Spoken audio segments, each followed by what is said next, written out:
This dude was straight up the most terrifying necromancer on the whole damn continent. He raised an army of 20 million undead just to wipe out the empire that left those 20 million to die from a plague. But his whole reign got ended by the purest knight he'd ever run into. Fast forward 200 years later though, and the guy gets reborn as the hero's own descendant. Now his bloodline's falling into complete ruin, and he's ready to do whatever the hell it takes to drag it back to the top. The same family that once rose to power, built right on top of his death. All of it just for his own ego. But before we jump in, my bros, don't forget to hit that like button and subscribe to Shadzo. Alright, back to the story. It all kicks off in a freezing glacial wasteland, right in the middle of a bloody war, with bodies scattered all over the place. And right there among the survivors is this guy realizing his suffering's about to end for good. Looks like the holy sword of the Order just punched straight through his heart with deadly precision. The knights from the Order are talking about how they finally managed to catch him, the demon of the continent, Archcommand, the greatest necromancer of all time. On the other side, Archimonde starts thinking, yeah, this time I'm really dying. So he begins looking back at everything that went down, a massive war that dragged on for 10 whole years across the entire continent. It was a joint operation, elite forces sneaking into his ranks while the Imperial Army hit the front lines. He'd even set up defense lines expecting this shit, but in the end, he failed, and that was pretty much his total defeat. And all of this happened because of one single knight, the leader of the Northern Knights, Burkle Rinland. Burkle walks up to Archimonde and tells him he didn't pull this off with just his own power. It was because countless people shed their blood and held the front lines that his sword could finally reach him. So now he's telling Archimonde to just give up once and for all for the peace of the continent. But Archimonde is absolutely furious and tells him to shut his damn mouth. They were the ones who just stood by and watched while people died from the plague, and now they have the balls to cry out for peace?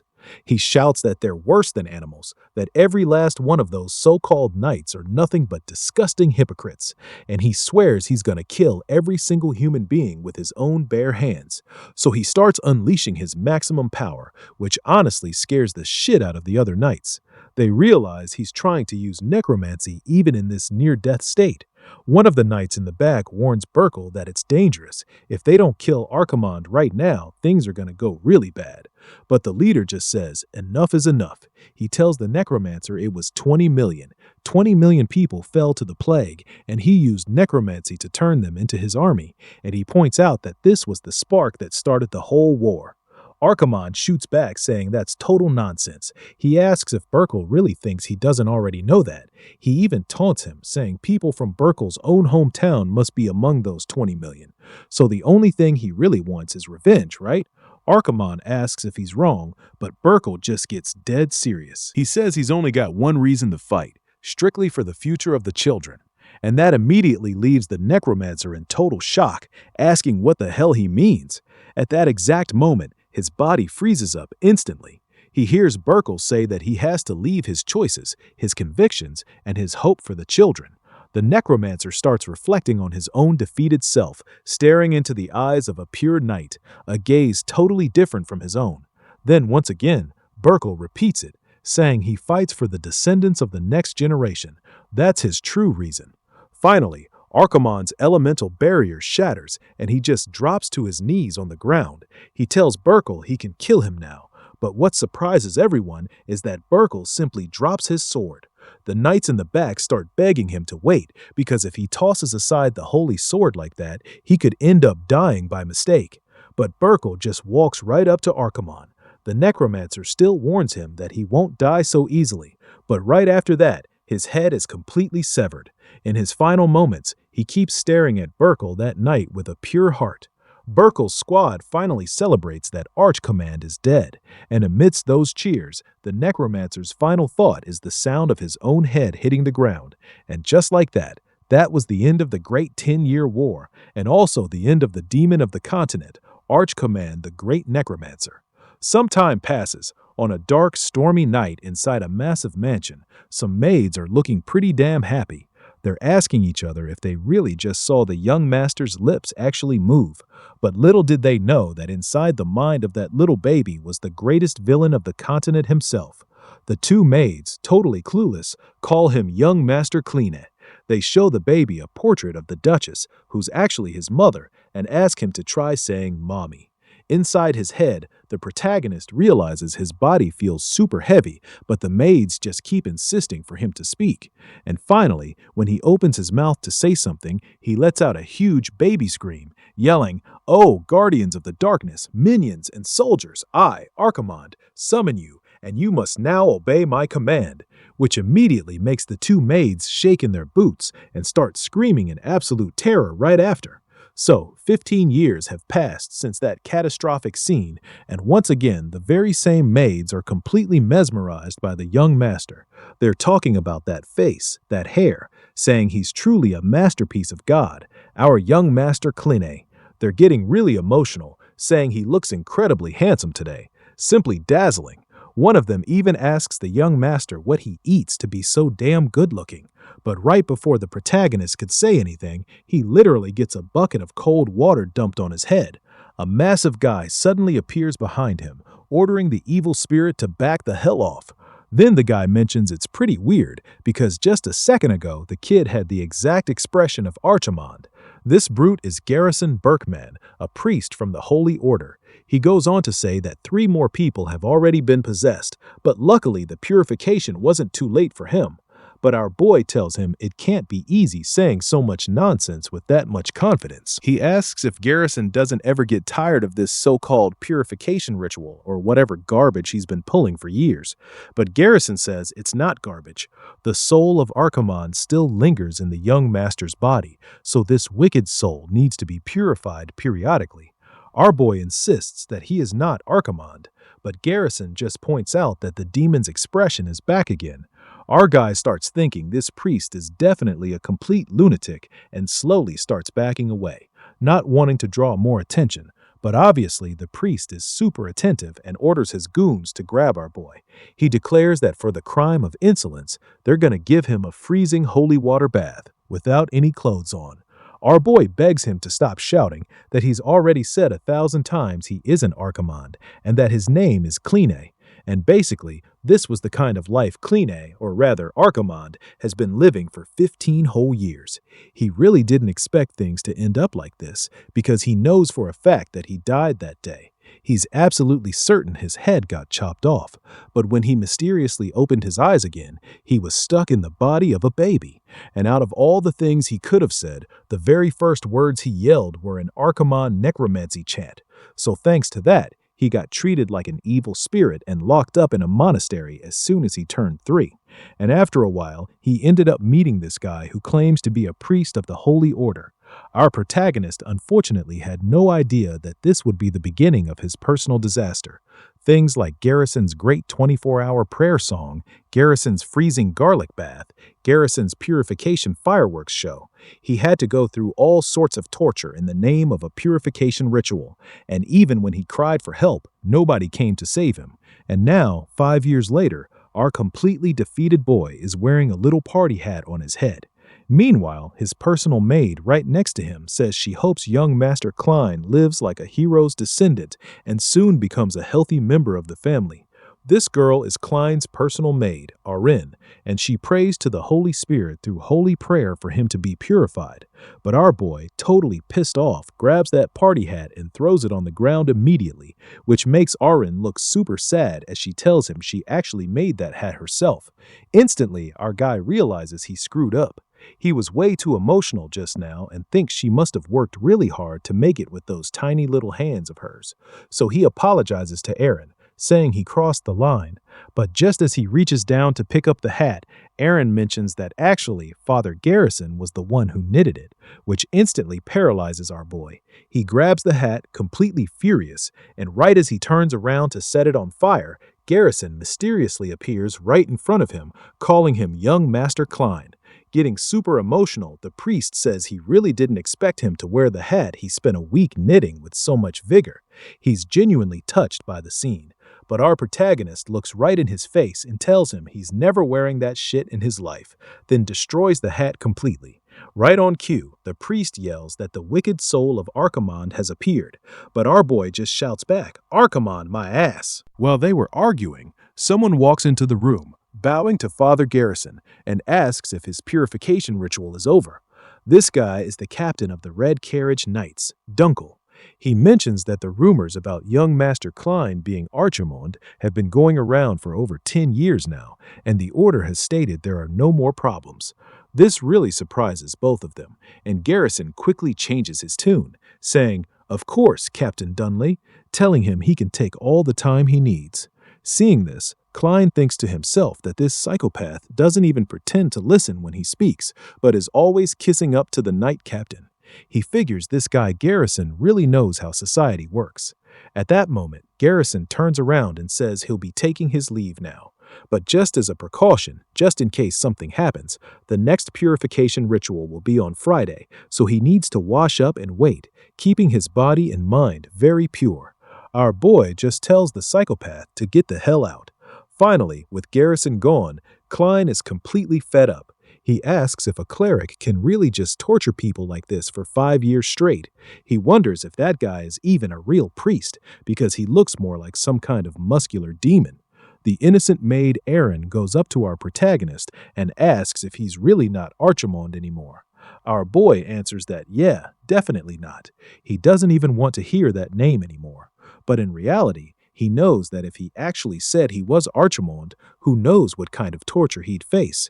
He should be focusing on recovering his body's strength, but instead he's stuck dealing with these stupid purification rituals. He remembers that ever since he revived, he's lived a life under constant surveillance because of the rumors about Archimonde when he was little.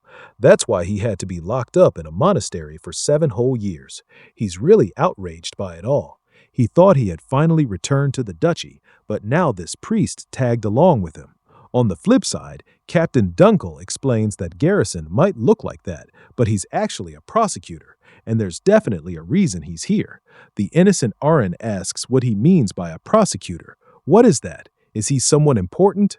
The captain explains that it's a title given to the strongest of the order, so he's a person with overwhelming power, someone that only the duke of their family could ever hope to face. This makes Aaron really excited, cheering that the young master's family is super strong.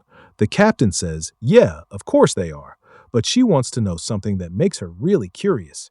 She wants to know who the strongest duke in the family's history is. The captain says that, well, the others are great too, but it's probably the current 7th duke. But immediately our boy chimes in and says it's the first. The captain asks what he means by the first. His own father is the 7th duke, but Klein insists, no, the first was the strongest of them all. This makes the captain get pretty serious, and he says he understands.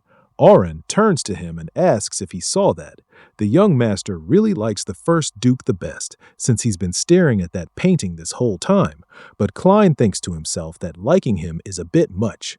In truth, he really couldn't have imagined that this would happen. The captain mentions that now that he thinks about it, it's been 200 years since the first duke founded this family.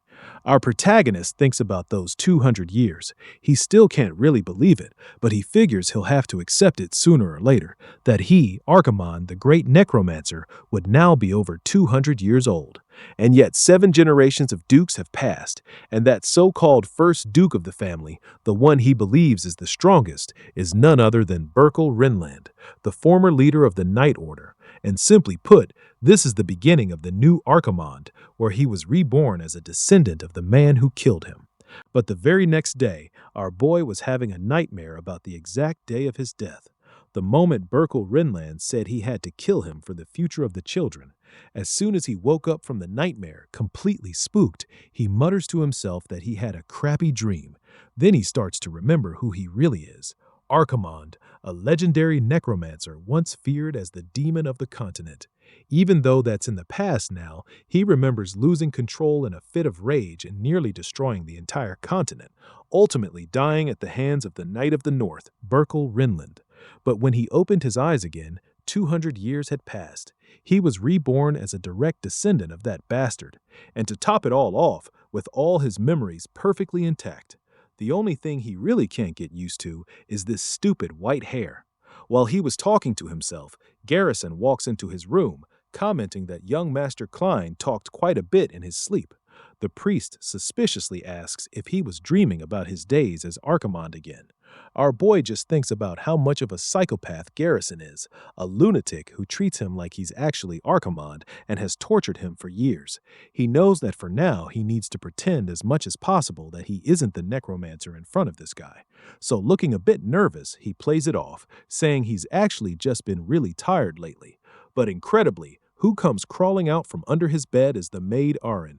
She tells the young master she heard absolutely everything he said while sleeping, and to make matters worse, she starts mimicking him. Trail of the continent. Kill them all. I, Archimond, command you. Klein, super tense, tells her to keep quiet and asks when he ever said something like that. The priest looks dead serious, debating whether he should move today's purification up. But before he can, the butler, Berkman, enters the room, announcing that the swordsmanship demonstration is about to begin. Garrison decides to thank Erin for her report and declares that young Master Kleeny will need to double the time of his purification ritual later. Our protagonist is absolutely furious, wishing this crazy psychopath would just stop with his nonsense. A few hours later, Klein, Erin, and the butler, Berkman, are walking through the mansion. Kleeny asks about this swordsmanship demonstration since his father has never called him to one before.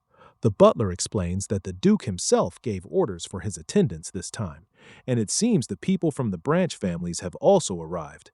Beside him, Erin tries to cheer him up, saying the young master can at least just watch.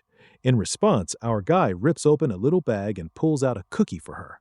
Watching this, the butler scolds the girl, saying she keeps making cheeky requests to the young master over and over. But Klein tells the butler not to be so hard on her, since he can see how happy that cookie makes her. Still curious, he thinks about these branch family members who are basically just annoying worms that pop up every now and then. And sure enough, these so-called worms are already glaring at Klein with pure disgust. They start mocking him, asking if that's the one they call Klein, or if they should call him Lord Archimond or Big Brother Archimond. One of them mentions that he rotted away in the Empire's monastery for 7 years and asks if he has any stories to tell. Another sarcastically warns them to be careful or he might end up cursing them if they aren't cautious. Observing these freaks, our boy notes that these guys are basically his distant cousins from the North Branch, the West Branch, and others he doesn't even remember the names of. The reason these unknown faces are being so bold against a direct bloodline member is simple. The main family is crumbling.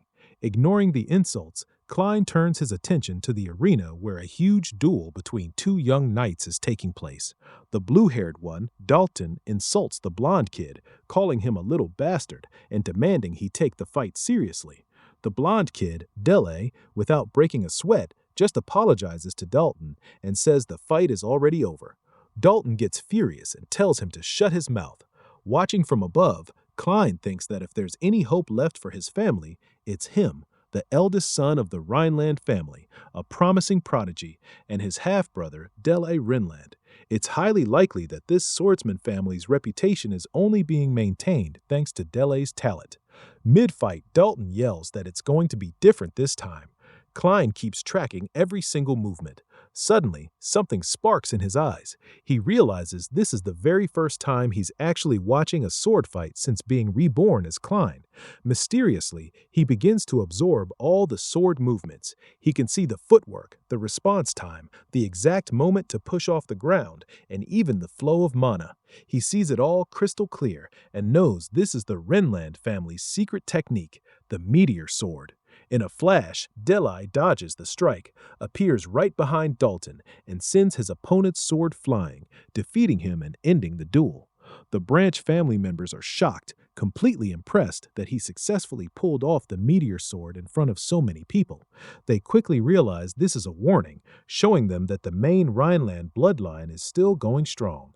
Klein is confused by what he just saw through his own eyes. While trying to figure it out, his half-brother Delane walks up and asks how long he's been standing there. Our boy lies and says he just got there.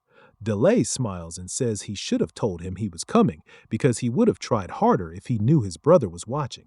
Looking at Delay, Klein admits to himself that this guy's literally perfect. Elite skills, great looks, and an awesome personality. Changing the subject, Clean asks if the branch families are here to squeeze more money out of them again, figuring it's going to be a problem. Before they can keep talking, someone else approaches to congratulate Delane, saying it's truly surprising he's already mastered the family technique at his age. This man is the seventh patriarch of the Rhineland family, Henkel Rhinland, their own father. Arin knows that for Henkel, Delane's existence is probably his last shred of pride. Right behind the patriarch is Captain Dunn, who also praises Delane, pointing out that knights his age are entirely incapable of that level of mana and precision, calling his talent literally overwhelming. Delay, a bit embarrassed, says he's not quite at that level yet, but the patriarch insists that a Rhinland knight must always be the best in the empire, reminding him that those were the final words of the first Duke, Berkel Rhinland, and he should engrave them in his heart. After that, Henkel turns to his second son, Kline. He examines the boy's body and sighs, saying that it seems he still can't feel any mana coming from him. Klein quickly apologizes.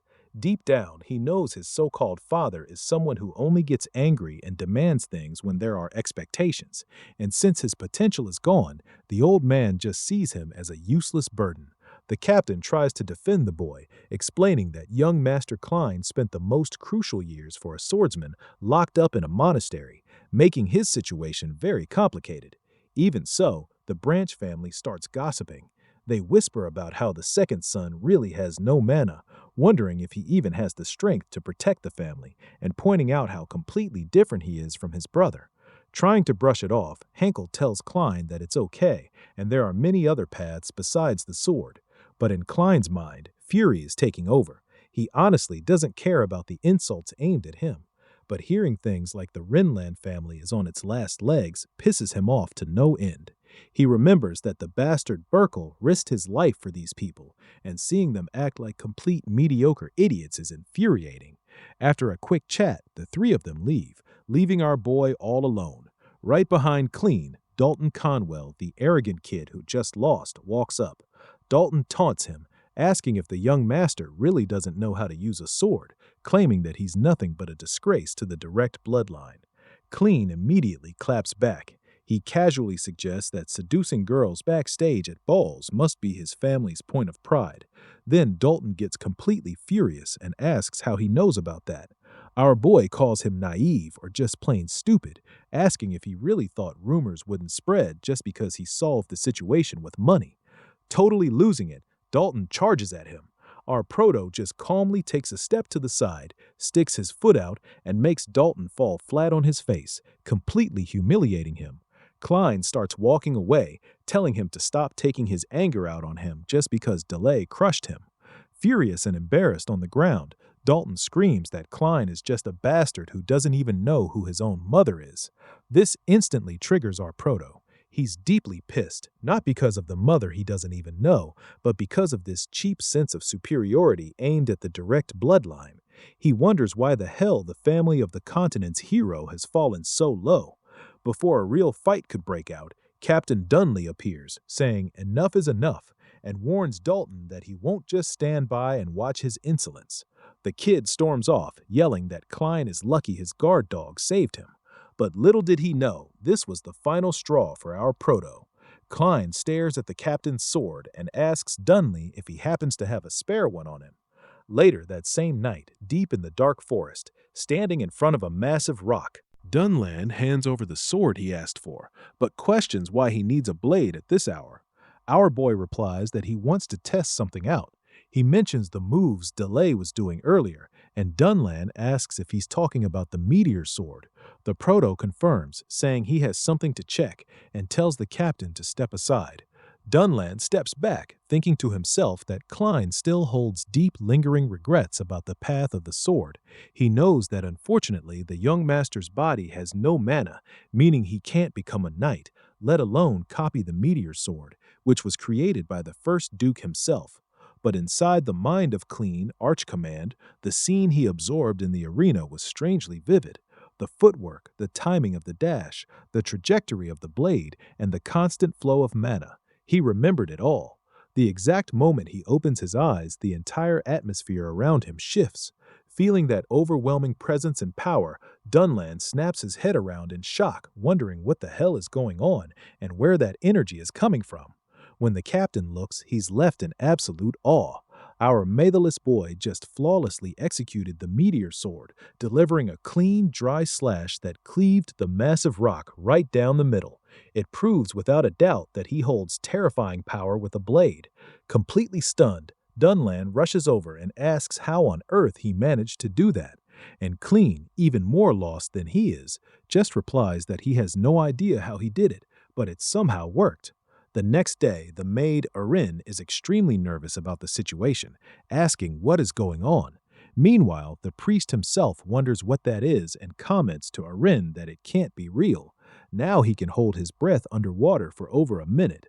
The priest, highly amused, asks if this is for real and jokes that apparently the young master is now some kind of fish.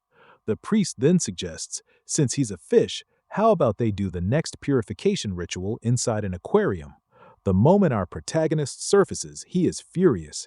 He starts yelling that there will be no aquarium and asks why the hell the purification ritual lasted even longer today. The priest, noticing he's done, comments that today went by really fast. Our protagonist questions him, "What do you mean fast?"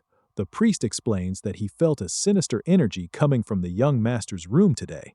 Klein asks what kind of sinister energy he's talking about, muttering that every single day the priest comes just to bother him for some idiotic reason. Right nearby, observing everything, the captain informs the young master that Lord Dalton has sent him an invitation. Our boy asks who that is, and the captain clarifies that it's Lord Dalton, the one he had a clash with alongside Delay the other day. In the letter, Dalton says he wants to apologize for the incident at the training grounds, which makes Klein highly suspicious. He really doesn't think that kid wants to apologize. Reading the letter carefully, he realizes it's an invitation to a hunting contest. After making such a scene at the training grounds, extending an invitation like this is pretty weird. Dalton clearly needs a pretext to lure him out of the house. Curious about the situation, Dunland asks if he's going to accept. Klein replies that he has no reason to refuse, and besides, there's something he needs to test. He remembers replaying Delay's swordsmanship, which he saw days ago, over and over in his mind. Then he finally understood. He can perfectly replicate any technique he sees just once. Even without knowing the reason why, he's able to do it. Hearing this, Dunla says he understands and goes to prepare the carriage. However, to their surprise, the priest approaches. He mentions he heard about the hunting contest and suggests going along with them. Klein, irritated, asks why he would go and who the hell invited him. The priest simply replies by recalling what he had said earlier. Today, for some reason, he feels a sinister energy. Sometime later, inside the carriage, Arin is lying down, sleeping on the priest's lap. Klein grumbles, saying this is exactly why she shouldn't have come. The priest, however, gives her a pillow and explains that the terrain in the western forest is quite rough, making the first trip pretty difficult. He advises her that if she sleeps a little, she'll feel better. The priest, deeply moved, comments that his young master has truly grown up and is now doing cute things like worrying about others. Indignant, Klein replies that he wasn't talking to him but to Arin. After ignoring the priest's nonsense, Klein begins to observe the scenery and notices that this place has also changed a lot. When he was here in the past, it was a place covered only in snow and corpses. It's mind-blowing to think that this ice field lasted for 200 years and has now turned so green and full of life. This was to be expected from that Burkle guy. Apparently, he was quite different from the rest. A few hours later, Dunlove finally opens the carriage door, announcing they have arrived at the Conwell family's grand mansion. Looking at the estate, our protagonist realizes this is where that bastard lives. The mansion is even more luxurious than the main estate of the Rhineland, one of the region's 3 great families. He reflects that this is just a hunting contest between kids, which shows they have a lot of money to burn. The moment our boy steps inside, Dalton appears accompanied by several dogs. Dalton asks what he is looking at so intently. Dalton brags, saying the ceilings here are high, the walls are thick, and the construction is top-notch. He asks Klein what he thinks of his mansion and taunts him, asking if the luxury matches the money they squeezed out of the main family. Dalton continues, saying he knows Klein was locked up in the monastery for 7 years, so he probably knows nothing about the real world. However, the only thing our protagonist was paying attention to were the dogs, which looked quite starving. Ignoring the taunts, Klein asks since when a hunting contest turned into a tea party. Calm and collected, Dalton replies that Klein is indeed very impatient. He already knew he'd hear something like that, so he prepared a special attraction. He tells Klein to pay close attention as they are about to start, and right then he unleashes the dogs. Dalton explains that they scattered food across half the mountain and that the sense of smell of starving dogs is up to 100,000 times stronger than a human's. When these animals, hypnotized by the scent, run after the food, it will be the chance to hunt them. The goal is to use bows and arrows to kill them before they can get a single taste of the food. Highly excited, Dalton asks if Klein understands the rules and claims this will be a very successful hunt. Right next to them, Erin appears, looking very sleepy. Immediately, Dalton approaches her and asks if this is the maid Klein brought along. He mocks her, saying he doesn't understand what a little girl like her could possibly do to make Klein care for her so much. Dalton then asks Erin to follow him, claiming he can give her a much better job. Instantly, Klein grabs Dalton tightly. Flustered, Dalton asks what his problem is. Our boy, without hesitating, tells him to take his hand off her before he destroys it right there and then. Furious, Dalton lets go of Erin's arm and says that Klein is in fact extremely arrogant. Right after, Dalton mounts his horse and tells Klein to follow him. Klein gets on another horse and lets Dunn know he'll be gone for a moment. He orders Dunn to stay there with Erin and not to follow them. The knight warns him that it's too dangerous to go alone. However, our protagonist hands him an item, explaining that it's a magic flare scroll. It's basically a single-use magic paper capable of transmitting different signals, and it can be activated even by someone without magical power. By tearing the paper, the linked symbol reacts and sends an alert. Klein whispers to Dunn that the priest followed them all the way there, which makes him feel like something fishy is going on. He warns him that if he suddenly disappears, it means something went wrong.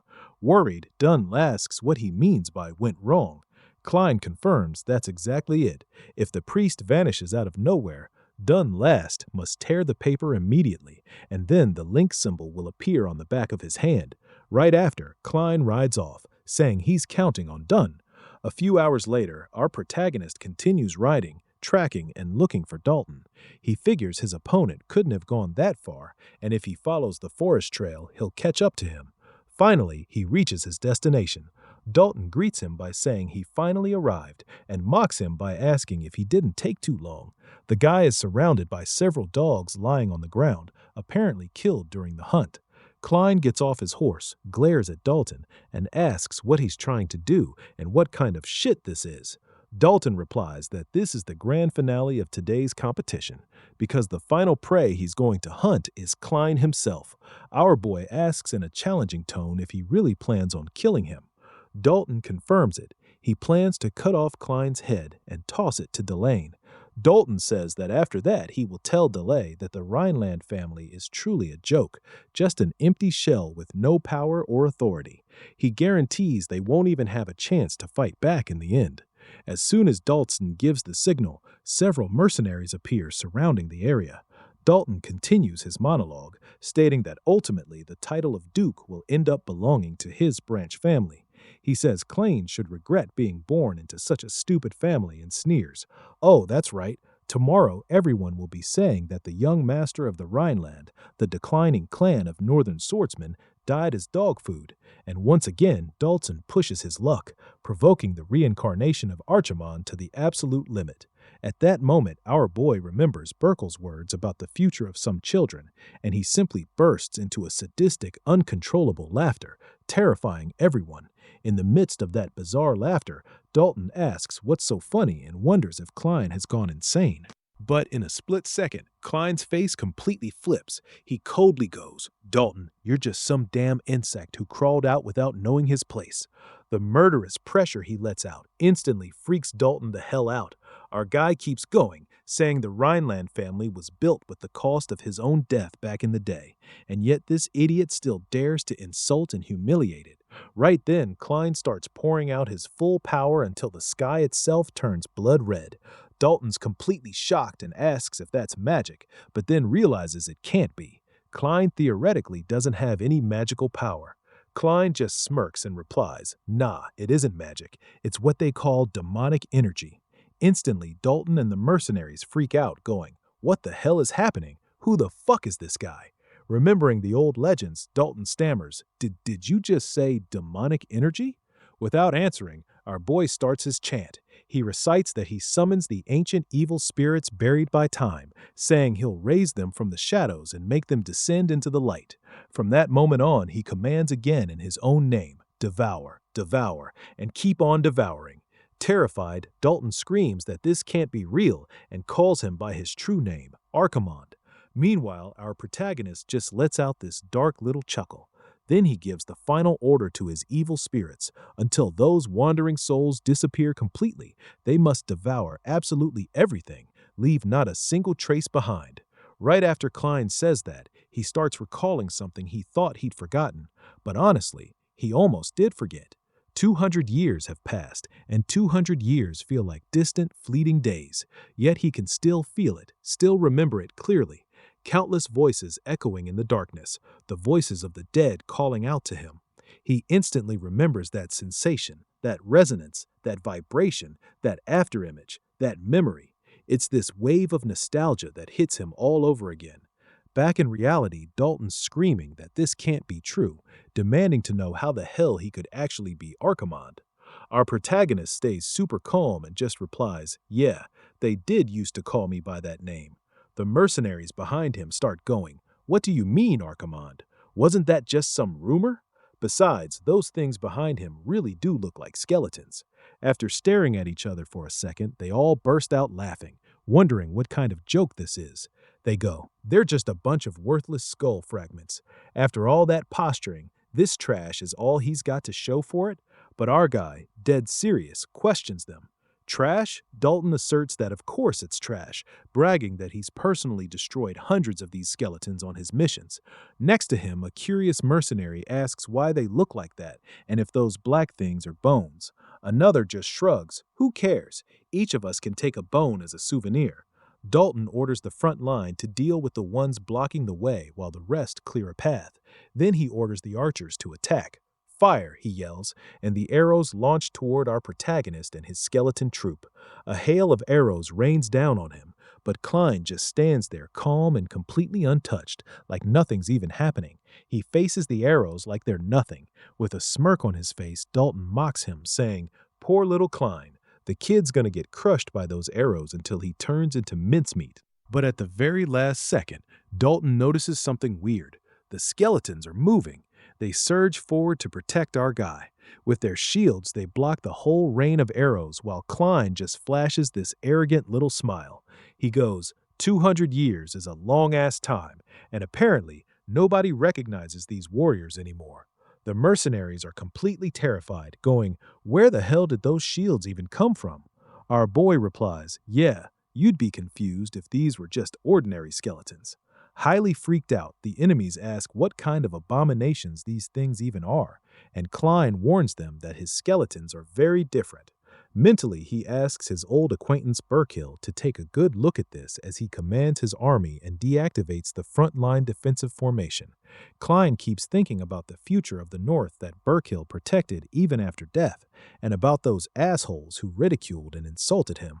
Burkill should watch as they get torn to pieces by his hands. Next, he orders all skeleton units to prepare for the attack. Once they're all in combat mode, Klein gives the signal to advance. The army of darkness charges straight at the mercenaries where Dalton's hiding. All the men are shocked, wondering how the hell those creatures can run so fast. Dalton tries to keep his cool and tells them not to panic so much. They're just simple skulls. Little did they know it wouldn't be that simple. One of the mercenaries is already sliced clean in half, and right after that, others start dropping dead.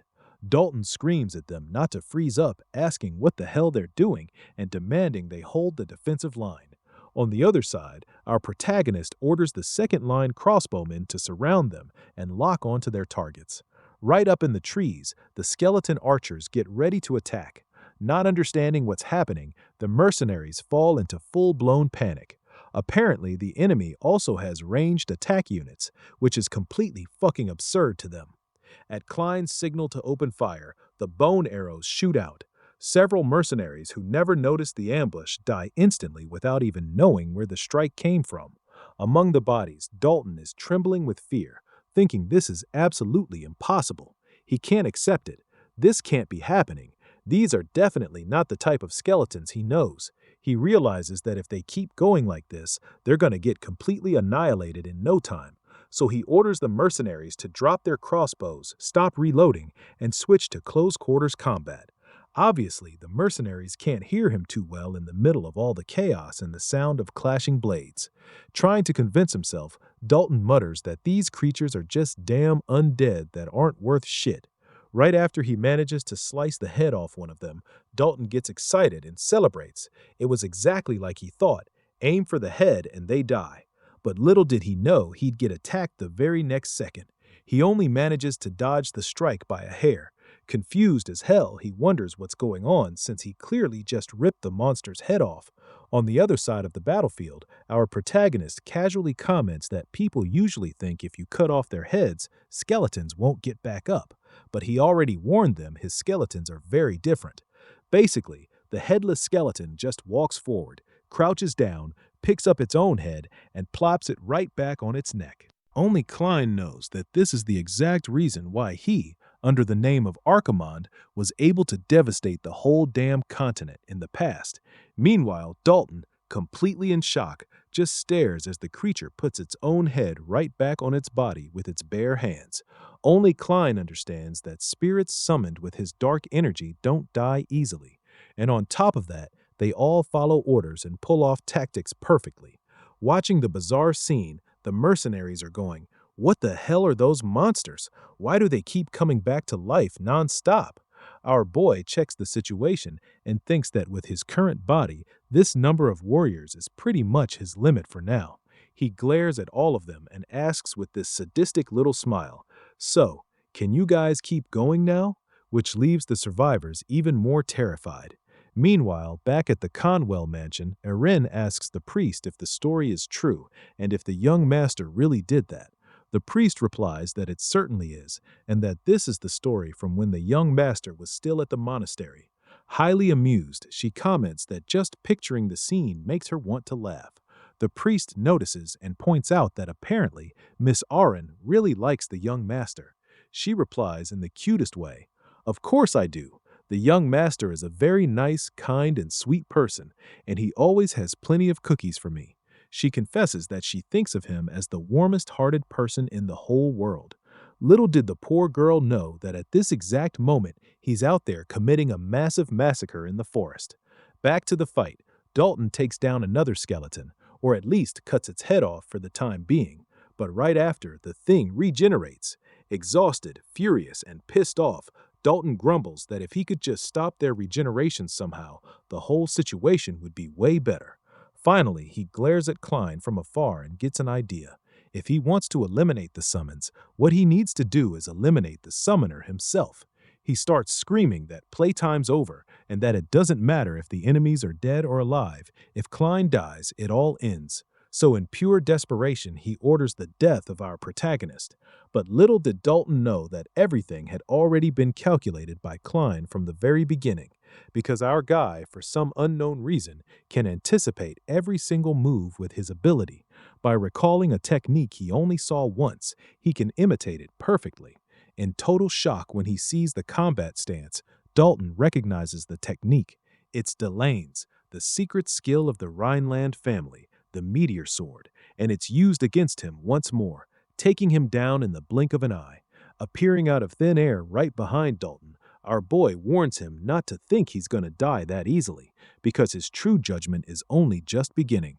After Dalton is defeated and sliced into several pieces, Klein says he was right. If you kill the summoner, all of a necromancer's creations lose their power. Archimonde was defeated precisely because he couldn't overcome this weakness. However, he thinks the twist of fate is truly bizarre. Having the power of Archimonde, the necromancer who used demonic energy, along with the power capable of protecting him, the very ability of the Rhineland family, made his enemy's blood even stronger. In Dalton's final moments, Klein tells him that now that he's been born into this body, he can no longer ignore it. Flustered, the kid asks what the hell he's talking about. He finally dies while Klein simply asks Burko to wait for him. This is his family, ruined after 200 years, and he himself is going to raise it from the shadows once again. Inside his own mind, Dalton wakes up in a really weird place, completely pitch black. He wonders where the hell he is, since it's so dark he can't see a thing. On top of that, this feeling is incredibly strange, like he's bound to something. Finally, things start revealing themselves and he asks what that is. Right next to him, someone approaches, noting that he has finally woken up. He explains that this is the place where souls arrive beyond the world he lived in, the so-called beyond created by himself, Archimonde. The kid asks what he means by Archimonde's beyond. The necromancer then reminds Dalton that when he was alive, he starved and tortured dogs, committing all kinds of abuse in the name of hunting. He perfectly remembers the amused expression on his face. Highly agitated, the kid snaps that he's talking pure bullshit and should at least make some sense. He orders him to let him go right now or else. But in that exact moment, he notices something weird and tells him to wait a second. He's absolutely sure his body was pierced by Klein's sword, so why is he perfectly fine now? Standing before him, Archimonde reveals that he is actually dead. He's merely returning the sins of his past life to him. That is the true purpose of this beyond. The nervous kid denies it, telling him to stop spouting nonsense about Archimonde and release him immediately. Archimonde simply replies that whether he believes it or not doesn't matter one bit. What truly matters is that the time has come to pay for his sins. With that, he summons several dogs, the very same dogs Dalton used for his hunts. Watching these starving beasts, Dalton realizes he is completely screwed. Archimonde tells him to listen closely to the screams of the lives he extinguished and to remember that from now on, this is the hell he created for himself. The starving dogs begin eating Dalton alive while he begs them to please stop, screaming that it hurts too much. Back in reality, even though he's dead, Dalton's body begins to cry. Standing in front of him, our boy simply smiles and watches calmly. Shortly after, his skeleton army approaches, seemingly wanting to communicate with him to end the contract. He agrees. Since he accepted their request, he'll reward them as well. In exchange for their help, he'll break the curse binding them and grant everyone their freedom. His skeleton army begins to dissolve before his eyes, and the spirits finally find their peace. Our boy stares at those bodies, thinking that having your bones broken and scattered to the wind, that is true death. But then, why was he revived again? And what's the purpose of this? To Klein's surprise, someone else approaches, commenting that dabbling in necromancy is truly unexpected of young Master Klein. The protagonist realizes this person saw everything. Curious, he asks who he is. The masked man replies that he doesn't need to know, and realistically, he probably wouldn't even recognize him anyway. In that instant, this background character starts using his power while our protagonist just watches. All the dead mercenaries rise again, and Klein recognizes this as a soul return art, a technique that manipulates corpses. Apparently, this guy is a necromancer.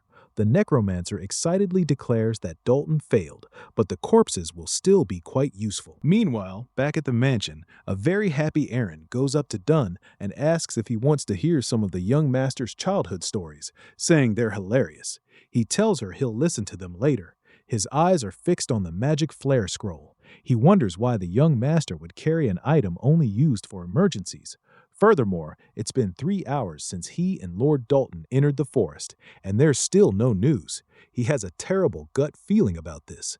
Getting his horse ready, he mutters that he can't just sit around. He needs to go look for them right now.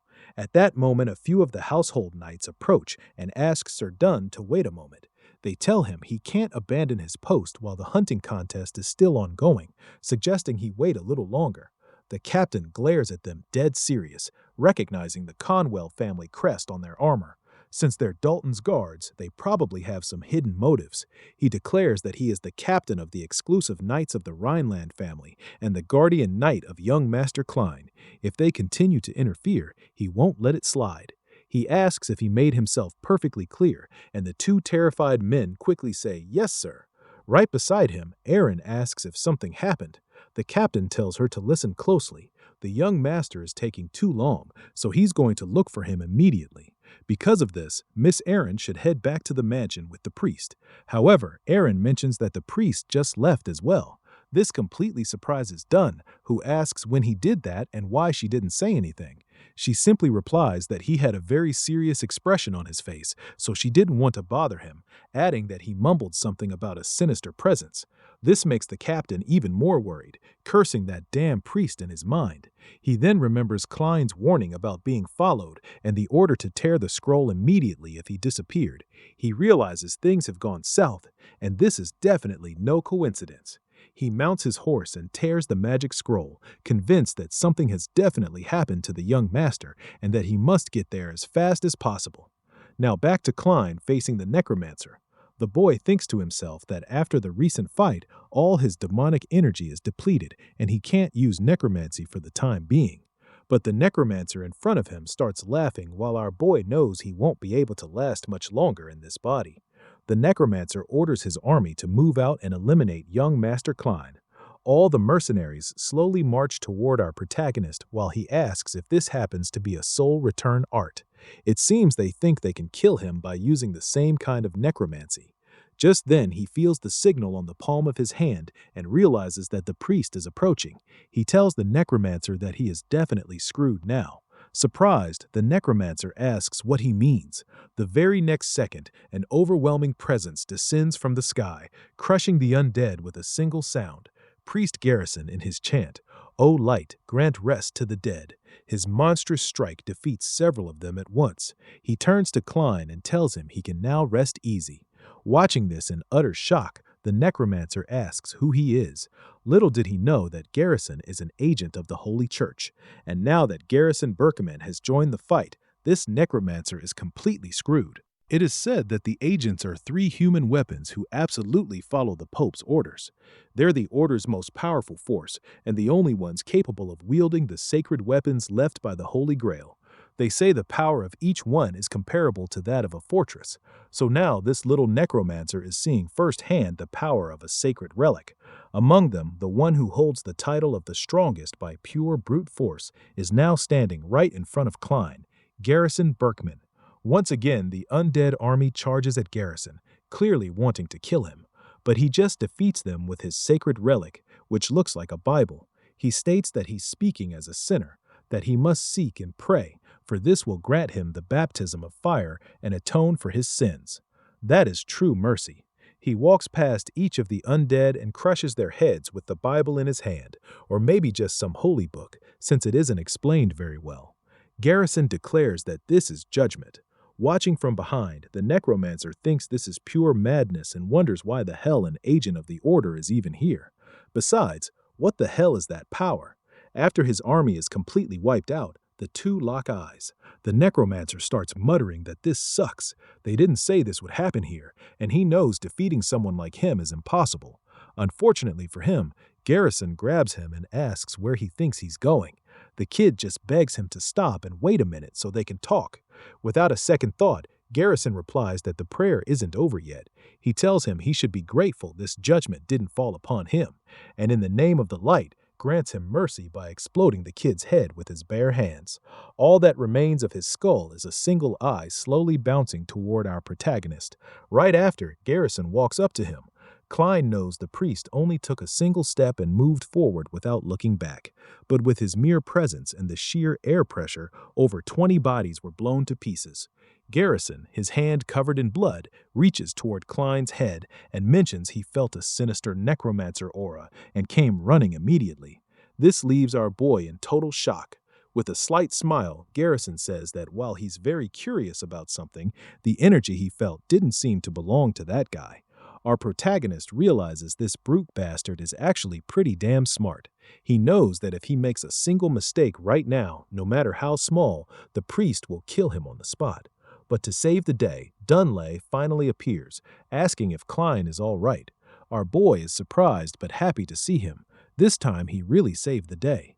Meanwhile, Klein realizes it is exactly as he thought. Using necromancy with this body was way too much for him. He finally collapses to the ground. Dunlun runs toward him asking what happened and whose blood all this is. Our protagonist just asks him to stop yelling for now. He can hear him perfectly fine without it. Curious about the situation, Dunlun asks where Lord Dalton is. Our boy tells him he killed him because the guy tried to assassinate him. The next day, in the middle of a family tribunal, Dalton's father starts yelling at everyone. He says this makes no sense and demands to know what the hell Klein is trying to say. That his son Dalton tried to assassinate the young master? This guy is Count de Lucan Conwell of the Conwell family. He tells everyone his son is a member of the Knight Order who knows honor and loyalty. That his death is an injustice, and on top of that, he's being accused of murder. He asks if the priority shouldn't be finding the real culprit. On the other hand, the patriarch replies to Count Conwell that despite the long and intense interrogation, Klein hasn't changed his statement one bit. He asks if there's anything else to add because at the exact time both disappeared, records show about 20 private mercenaries were dispatched from the Conwell territory. This means it's certain Dalton was at the very least planning something. Hearing this, the Count gets really worried, not knowing what to say while thinking they're a bunch of idiots since he clearly told them to leave no evidence. Even so, he continues yelling, arguing it makes no sense. He claims Dalton was skilled enough to formally join the Knight Order and asks if it isn't true that Klein has never even wielded a sword. The crowd starts whispering that it's true. They saw it at the fencing exhibition, and Dunn himself said, "Young Master Klein has no mana. How could he possibly kill Dalton like that?" The Count realizes there's no way out if they find out his son tried to kill a direct descendant. He'll be ruined too. So he shifts the focus. First of all, he asks what kind of person young Master Klein even is. He points out he's the son of Grand Duchess Claire, who only brought strange rumors while she was alive. And ever since the kid has been around, everything surrounding him revolves around Archimond. He asks how they can believe the words of someone like that and accuse his dead son of being a killer. Getting highly irritated, the patriarch orders Count Conwell to watch his damn words. But the furious Count keeps yelling, saying he understands everything now. Since young Master Klein has no talent for swordsmanship, he hired someone to kill Dalton and is now trying to frame him in such a vile way. Just then, to everyone's surprise, a voice says, "That's enough." Klein himself appears. He says that listening to all this, he sees the Count won't stop talking nonsense. He states that Dalton hired mercenaries to kill him, and he simply eliminated them in self-defense, and when that lunatic turned them into undead, Priest Garrison showed up and helped him. The Count yells that this is a lie, but our boy counters asking, "What do you mean a lie? Is it also a lie that he is Archimond?" This leaves the Count completely speechless as our boy finally steps into the game. He remembers swearing this when he killed Dalton. He will rebuild the family founded upon his death with his own hands, and he will not allow it to be tainted by other worms.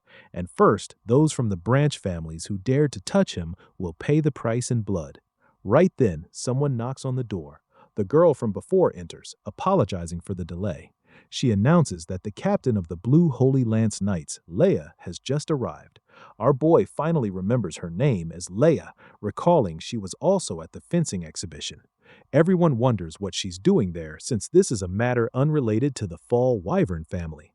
But the patriarch answers that he allowed her in because Dalton had received missions from her Knight Order in the past, giving her the right to attend the meeting. At that moment, Leia stares at our protagonist. He notices their eyes met out of nowhere. She raises her hand and says that if it isn't too much trouble, she would like to speak privately with young Master Klein.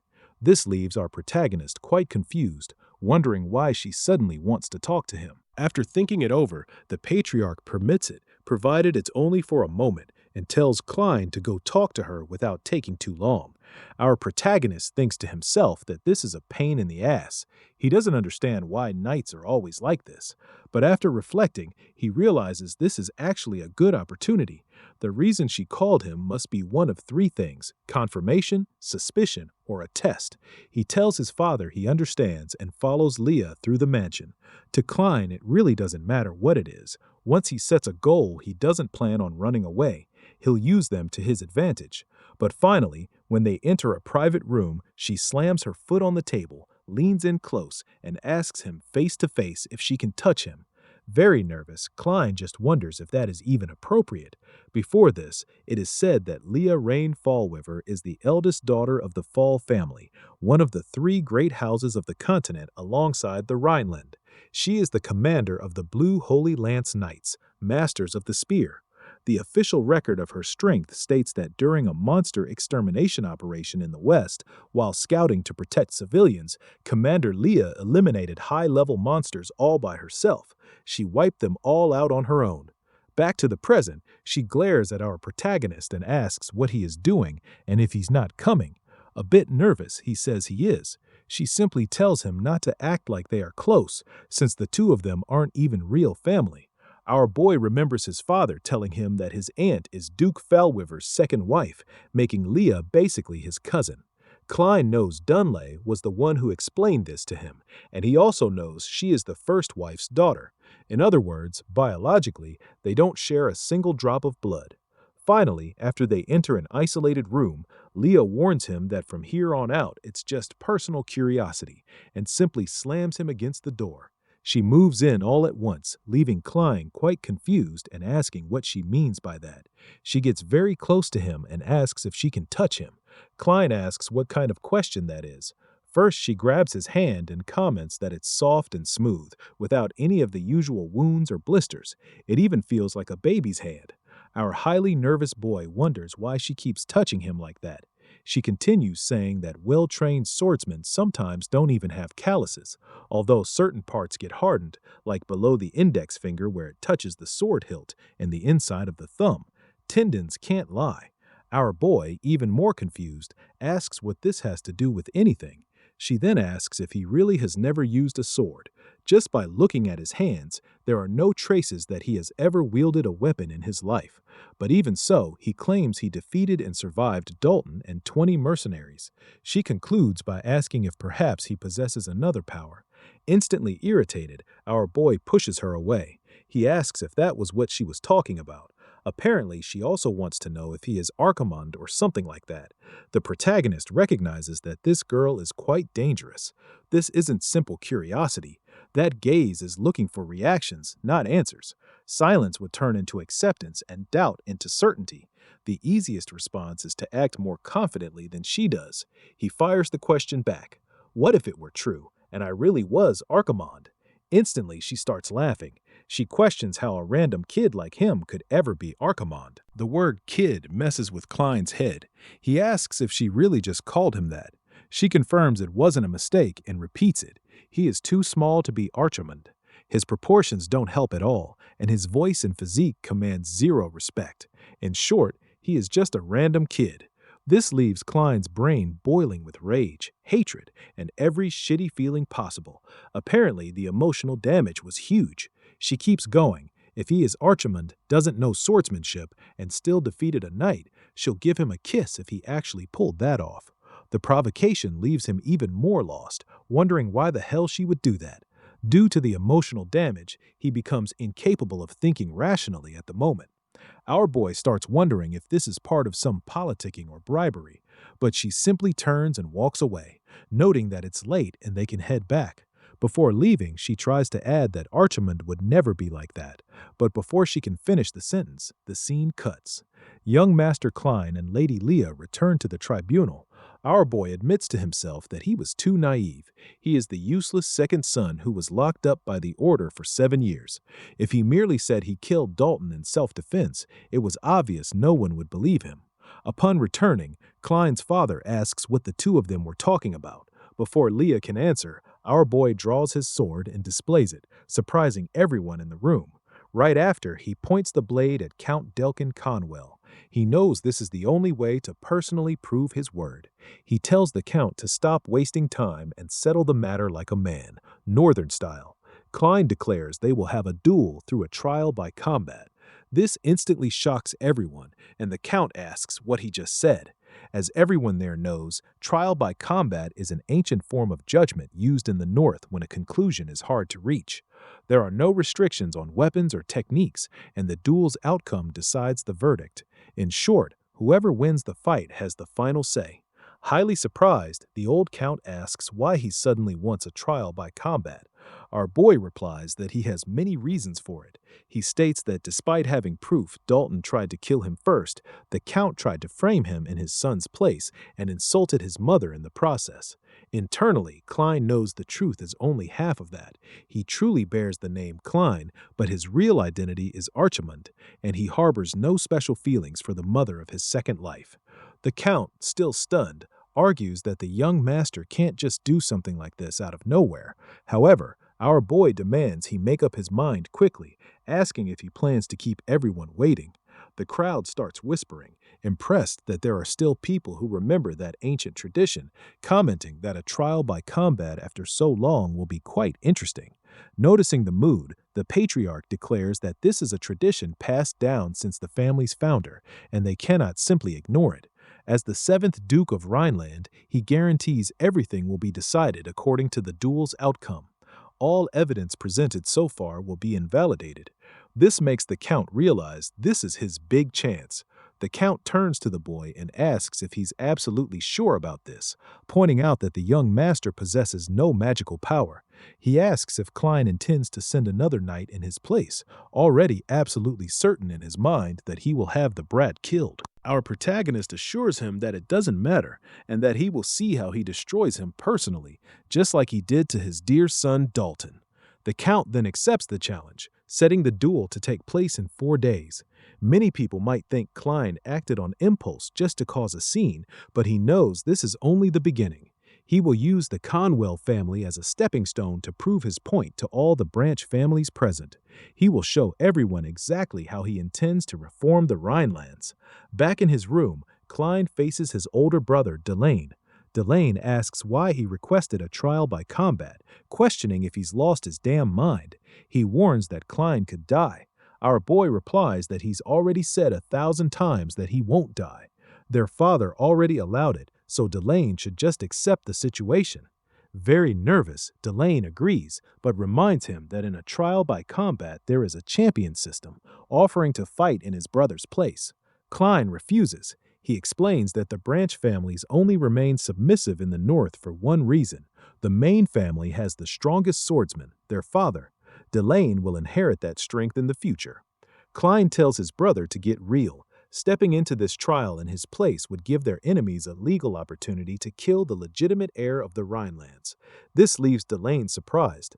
Klein thinks it must be frustrating for his brother not to be able to act precisely because he is the heir. But he knows fighting alone is necessary to change his own reputation.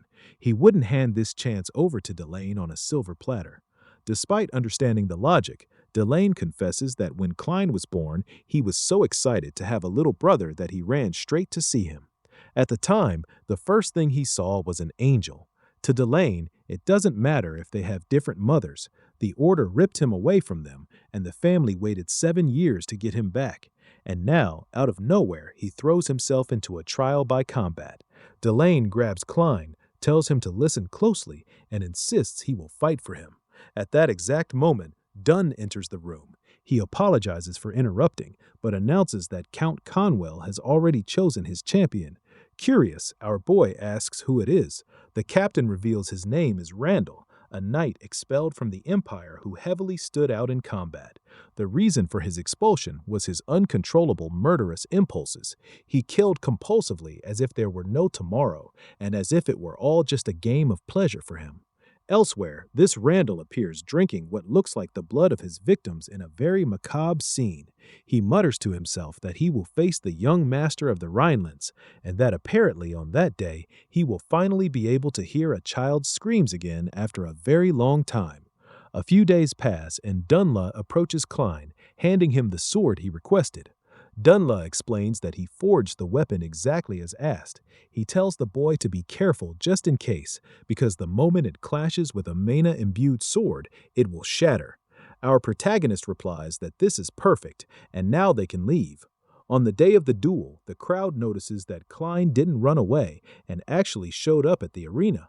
Count Delkin Conwell comments in surprise that he never imagined the boy would come in person. He turns to the patriarch and asks if he is okay with this, since his champion is an imperial knight and could be a huge problem for a son with no mana. The count keeps poking at him, saying it's not too late to send Lord Delane in his place. The patriarch just sits there, completely silent. Meanwhile, Clenen's looking around the arena like, where the hell is my opponent? Suddenly, this giant appears right behind him and lightly taps his shoulder. The guy asks if he's Lord Clenen, noting he's a lot younger than he'd heard. Then he mocks the boy's skinny arms, wondering what kind of sound they'll make when he snaps his neck. Instantly, our boy slips away, surprising the shit out of everyone watching. The crowd's like, what just happened? Did he somehow dash backward? The count himself asks the patriarch if he saw that, pointing out the kid's already acting scared before the fight even starts. He wonders if the brat will even last through the duel. Back in the arena, the giant Randall says Clay already looks terrified. Our protagonist's like, no, I'm not. Internally, though, he admits he got caught off guard. That shoulder tap reminded him of the last time that damn priest grabbed him, and yeah, that was pretty terrifying. Watching the fight from afar is Leah Rainfall. Beside her, a knight comments that her mom's gonna be furious if she finds out and suggests they head back. Leah just shrugs and says she doesn't care, since that woman isn't her real mother anyway. In her thoughts, she's like, if Klein beats that knight, I'll give him a kiss. Obviously, she doesn't say that out loud. What she tells her escort is that she's also here to check on a little suspicion of hers. Down in the arena, our boy warns Randall that his neck's been really stiff lately, so maybe don't touch his shoulder. The giant couldn't care less and taps him again. Klein gets pissed, calls him a damn pervert, reminds him he already said not to touch him, and asks if his ears are stuffed with muscle too. On second thought, he taunts that that's probably exactly why the Empire ditched him. That leaves Randall furious. He snaps back that this is great. The more foul-mouthed the kid is, the more he's gonna scream later. Randall gets ready to crush him all at once. Meanwhile, Klein unbuttons his coat. The punch comes flying in, aiming to smash the boy completely. But when the giant realizes what's going on, the only thing he's holding is Klein's coat. The crowd starts whispering that the kid just got smashed into the ground, wondering what kind of insane power that was. Apparently, Lord Klein simply vanished. When everyone finally notices, our protagonist is on the other side of the arena with his sword already drawn. Klein thinks to himself that the bastard has a really shitty temper. He knows a straight-up fight is gonna be tough as hell. One hit from that massive body, and he's the one getting blown to pieces. He hates to admit it, but this isn't a situation where he can just chill. In the stands, the knight apprentices are watching, noting that Klein dodged really well. But how the hell is he supposed to beat a monster like that? Even a glancing blow would shatter his bones, so it kinda looks like he's just walking to his death. That leaves his brother Delane deeply worried. Delane thinks back to what his brother said a few days ago. Stepping into fight would hand their enemies a perfect legal excuse to kill the Rainland heir. He has to admit Klein's right. The family's whole fate is on the line, so he can't just jump in and do whatever he wants. But honestly, watching something like this isn't what he wants at all. Finally, the duel starts heating up as the two clash. Our boy goes straight for the giant's neck, but Randall manages to grab Klein's sword and chuck him away, driving his own sword into the ground. Our boy stops the impact. Randall declares the fight's over, then sees the strike got blocked and asks if Klein really thinks he can win just by dodging and blocking like that. He taunts him, asking why the kid doesn't just use his necromancy since he's the great Archimond. Once again, they pissed off the wrong person. Randall's suddenly facing a much calmer Klein than before. The protagonist glares back with this terrifying look, a straight-up demonic aura rolling off him. He mutters that this is seriously annoying and wonders out loud if he should just use necromancy and kill every last one of them right then and there. That instantly freaks the giant out and makes him take a few steps back. The crowd's completely confused, wondering what the hell just happened to Randall. No way he'd suddenly go easy on his opponent. Inside the psychopath's head, he's like, what the fuck was that? There was definitely nothing there, but that weird feeling and sinister aura completely shook him. Count Dolokin is confused as hell, demanding to know what's going on and why his champion's acting like that. Meanwhile, the protagonist's father is watching the fight in total surprise. Back in the fight, Clean tells him not to worry, he won't use necromancy. As a Rhineland, he knows this is a place to prove your worth with nothing but the sword. So yeah, no magic. That declaration shocks the shit out of his father and the whole crowd, and obviously makes the Count pretty nervous. Randall talks himself into thinking it must have just been a coincidence. He's leagues above Clean in both stamina and raw strength. Plus, the kid has 0 mana, so there's no way he can win. The strength of Imperial swordsmanship is all about not holding back any mana and pushing every sense to the absolute limit. Breathing, muscles, blood flow, everything.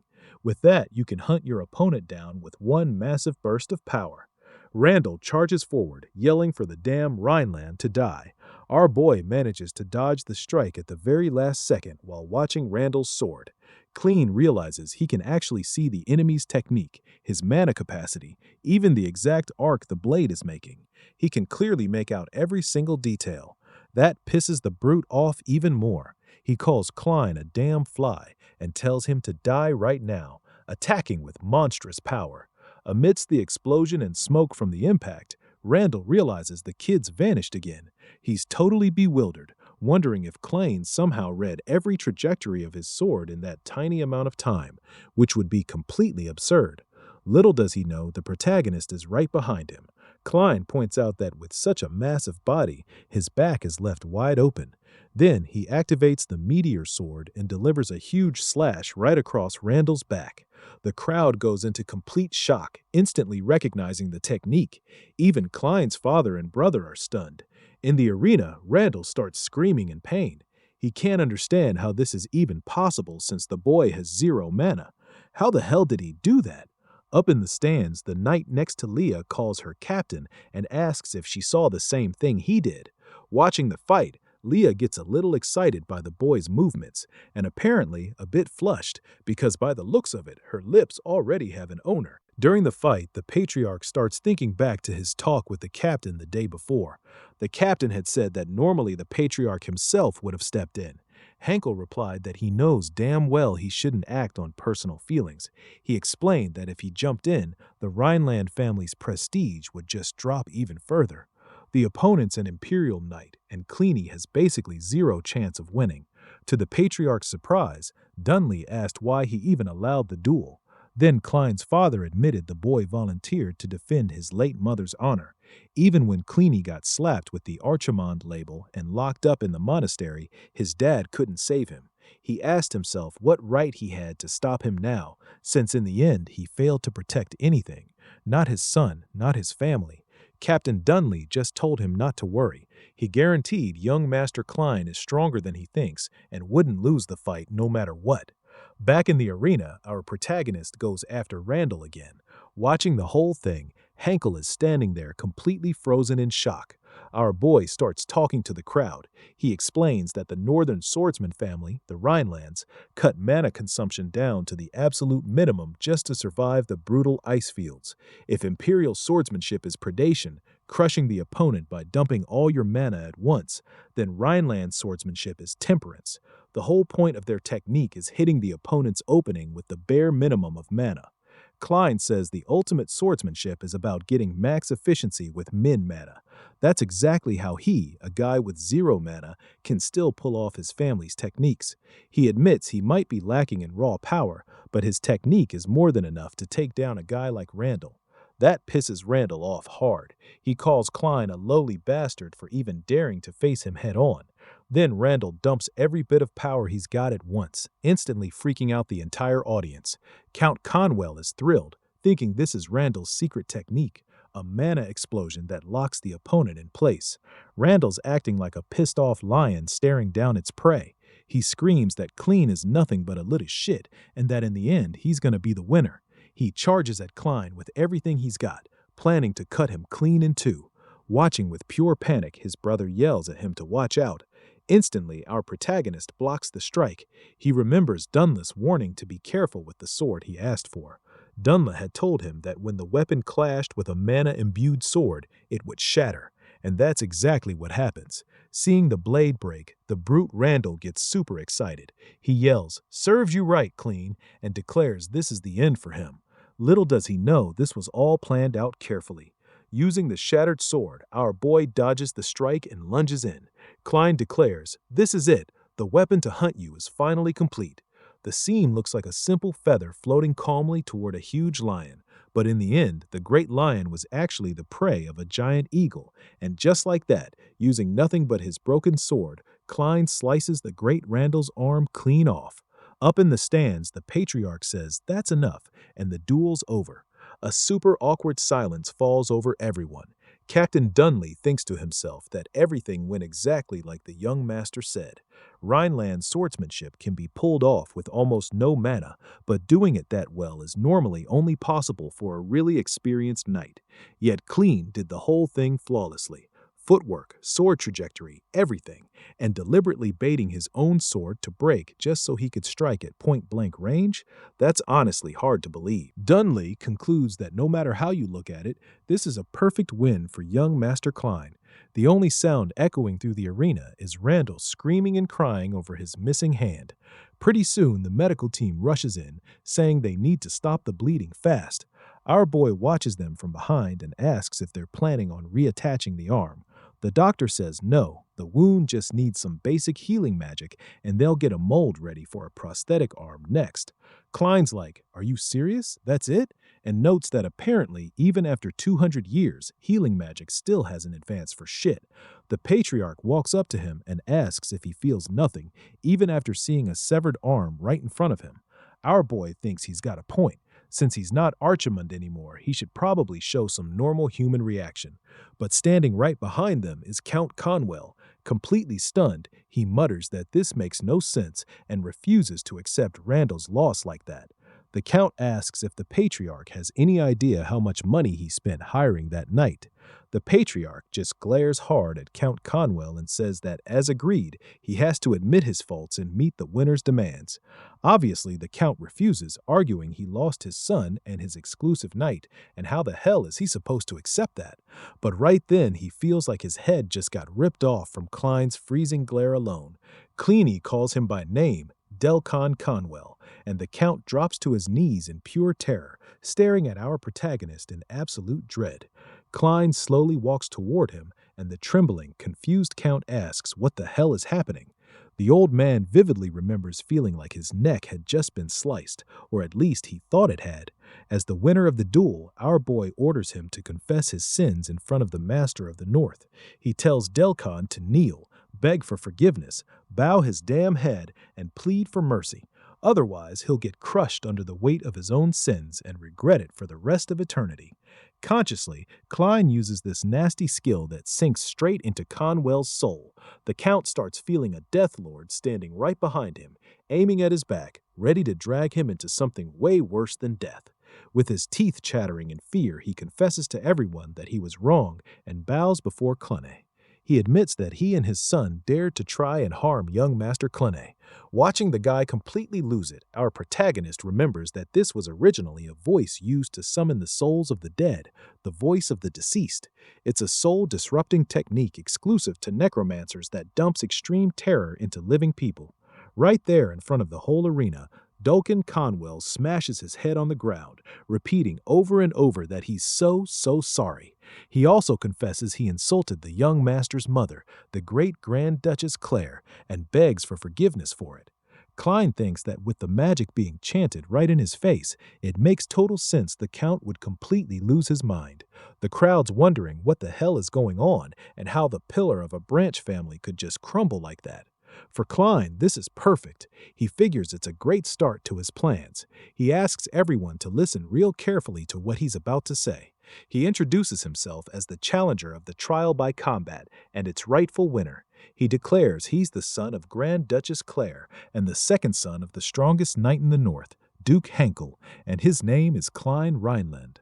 Meanwhile, inside some temple, Garrison violently throws a door open. He glares at an old priest off in the distance who's currently praying for the light to watch over those who go where it can't reach, even if the path is dangerous and painful. Approaching the old man, Garrison calls him Cardinal Morlock. Morlock recognizes Garrison's voice, notes it sounds pretty grim, and asks what's the problem. Garrison reports that their surveillance target got attacked by a necromancer and his undead, so he needed to look into it. Cardinal Morlock just says there's no need to worry. Everything's part of the plan. He reveals the attack was set up on purpose with the Empire's help, intentionally using the necromancer. He explains that a necromancer is something that spreads pure fear, and people who get terrified by that shit will naturally turn to God, which means tons of people will start flooding into the Holy Order. The Cardinal turns to Garrison and tells him he should get it by now. If they can revive the Holy Order and spread God's will, a handful of sacrifices is a fair price. Instantly, Garrison grabs the Cardinal by the neck. He furiously asks why the hell a servant of the Holy Temple has sunk into petty political games and started making deals with heretics. Completely shocked, Morlock asks what Garrison is doing, but before the old man can even scream for help, Garrison crushes his head with his bare hands, exactly the same way he did to the necromancer in the forest. Right behind Garrison, another guy appears and asks if he feels better now. The newcomer mocks that all this time Garrison hasn't changed one bit, and finds it funny that he's already killed more clerics than necromancers. He comments that they really ought to figure out what the hell Garrison is hiding inside his guts. This long-haired man is the Archbishop of the Holy Order, Palaman L. Garrison glares at Palaman and asks if that ambush was his doing. Palaman immediately denies it, saying he merely authorized the operation. He explains that he actually brought some new info about their surveillance target. When Garrison lunges at him full force, Palaman easily dodges the strike. The Archbishop notes that whenever necromancy gets used, it always leaves a trace. He shows a cross that holds those traces and says it belongs to the necromancer Garrison killed. Palamon explains the dead guy's technique was a soul return art that raises corpses, something the Empire is actively researching. But the other energy they felt at the scene was a technique that looked a lot like the original form of necromancy, the kind that messes with souls instead of corpses. Garrison asks what he means by the original form of necromancy. Palan confirms it, meaning there were two necromancers at the scene. He then tells Garrison to listen real carefully to his conclusion. The true identity of their surveillance target, the second son of the Rhineland family, is that of a necromancer. The scene cuts to another location. On a rainy night inside a mine, an old miner was just working peacefully.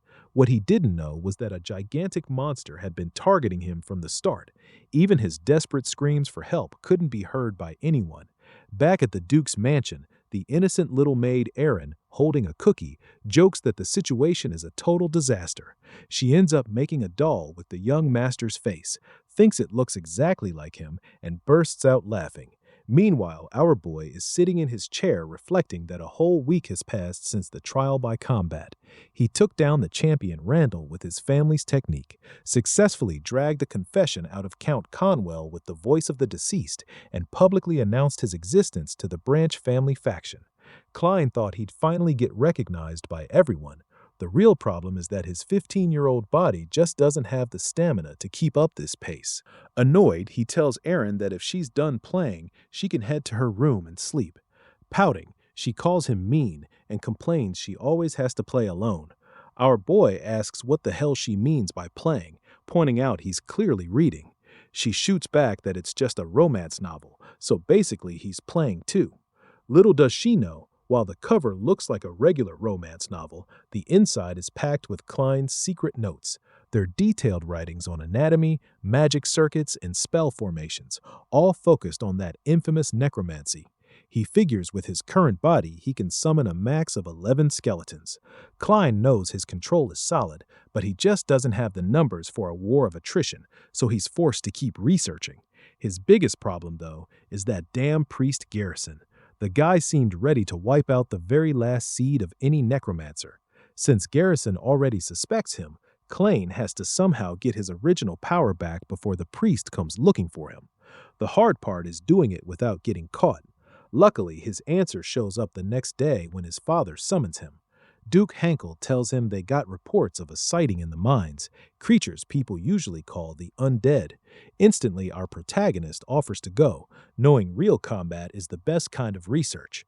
His dad warns him about the high casualty reports and asks if he'll be all right.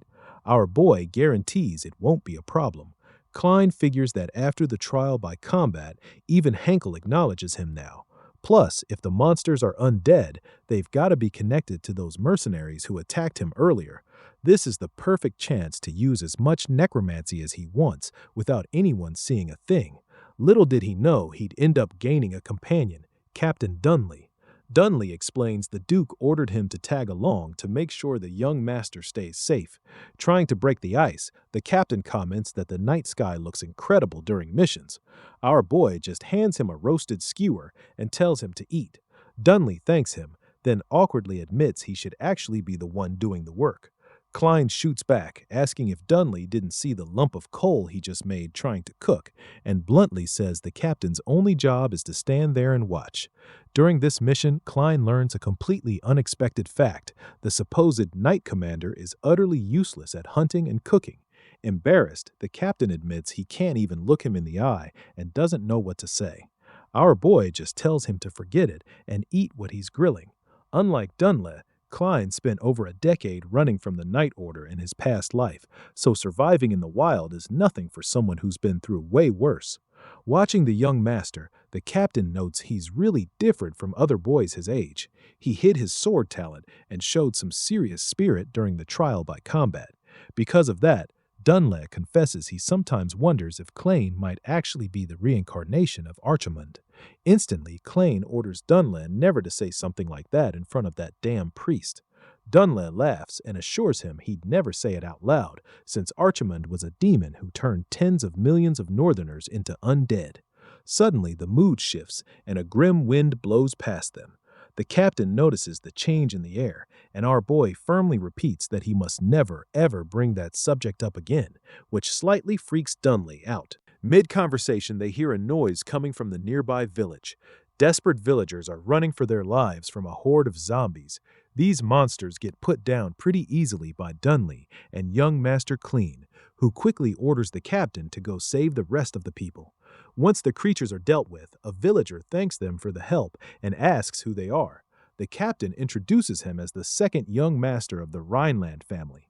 The villager is shocked to hear the name Rhineland, but the captain cuts him off, saying the priority is finding out how long these things have been showing up. Meanwhile, Clean is checking out the undead. He figures this is a form of reanimation magic used to revive and control corpses. And just like he expected, it's the exact same technique that NECROMANCER used when he attacked him in the forest. Back in the conversation with Dunley, the villager reveals the attacks started about 2 months ago, right after the Count's family locked down access to the mine, and that several people started disappearing around the same time. On top of that, the villager says those undead are all former residents of their village. That pisses our protagonist off and he demands to know what the hell the guy means. Right then, another villager aggressively charges at Clean. He grabs him, asks if he's a Rhineland, and demands an immediate answer. Confused, Dunley steps in, asking what the man thinks he's doing to the young master and ordering him to let go right now. In pure desperation, the villager screams that they begged for help for 2 whole months and got absolutely nothing from the main family. Now only 2 of them show up just to ask how long this has been going on. Sobbing, he reveals that the monster Clean just killed was his own father. The poor man only worked day and night in the mine and ended up turned into that.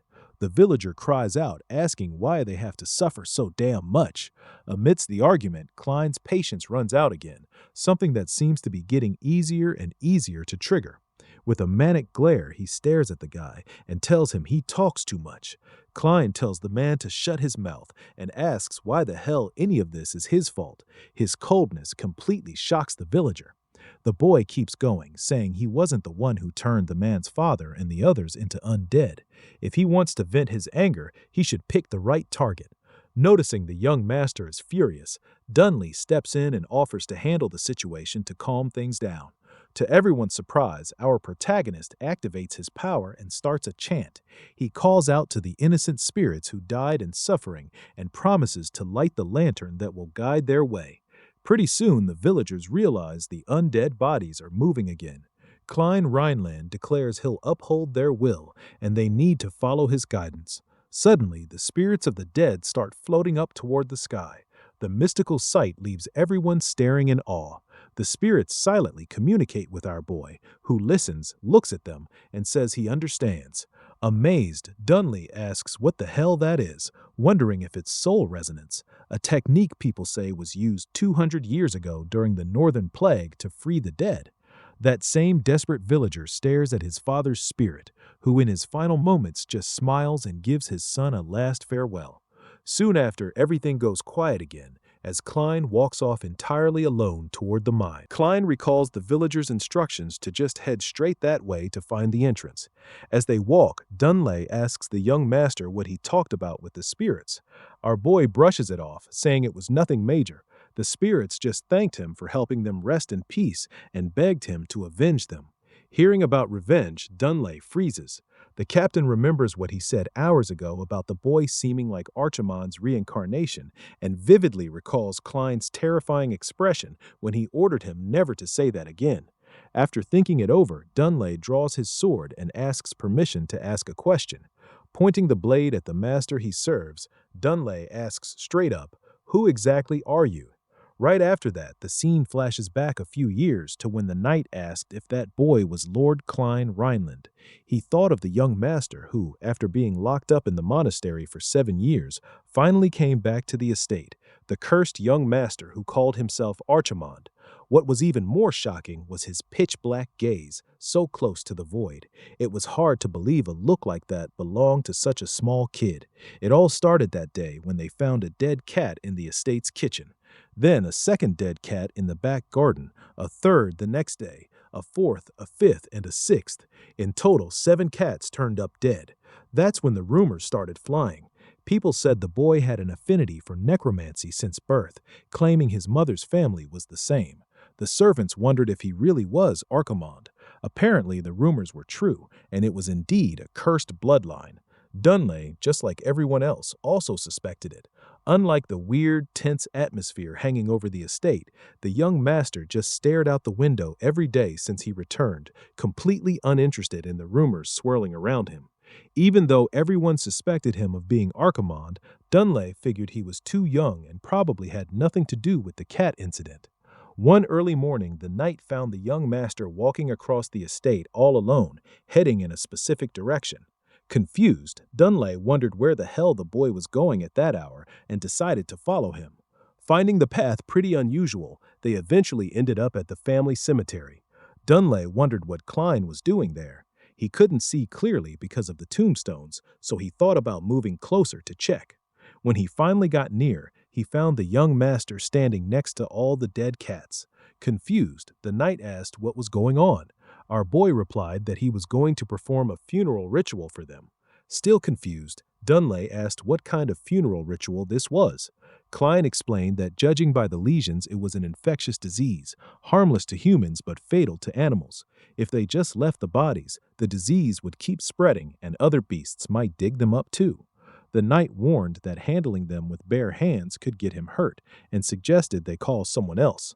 Klein just said it was fine since someone had to do it anyway. Back in the present, the captain recalls those words, a job someone has to do. Dead serious, he asks again, "Who are you?" But Klein stops him and asks a question first, wondering if he remembers Berkel Rhineland's first saying. Dunley replies that one's actions, not their roots, define who they are. Our boy confirms he's absolutely right. That was the reason Dunley, a poor commoner, was able to become the knight captain. That's also the reason he, the son of a foreign mother, is still alive today. It's precisely because of that. Klein notes that since leaving the monastery, the person who spent the most time with him is Dunley himself. He then tells the captain to decide if he truly believes Klein is Archimond. He can kill him right now if he wants. Dunley thinks it over, lowers his sword, and says he hasn't decided yet, and he's definitely not convinced. But the one he serves is the second young master of the Rhinelands, Clean, not some continent-destroying demon. Our boy stares at him, pretty surprised, and replies that he understands, thanking him for the compliment. Walking deeper into the mines, they find themselves surrounded by a bunch of corpses. Dunley comments that even this place smells like death. Klein agrees. To make things worse, the corpses start moving and suddenly they're facing several undead right in front of them.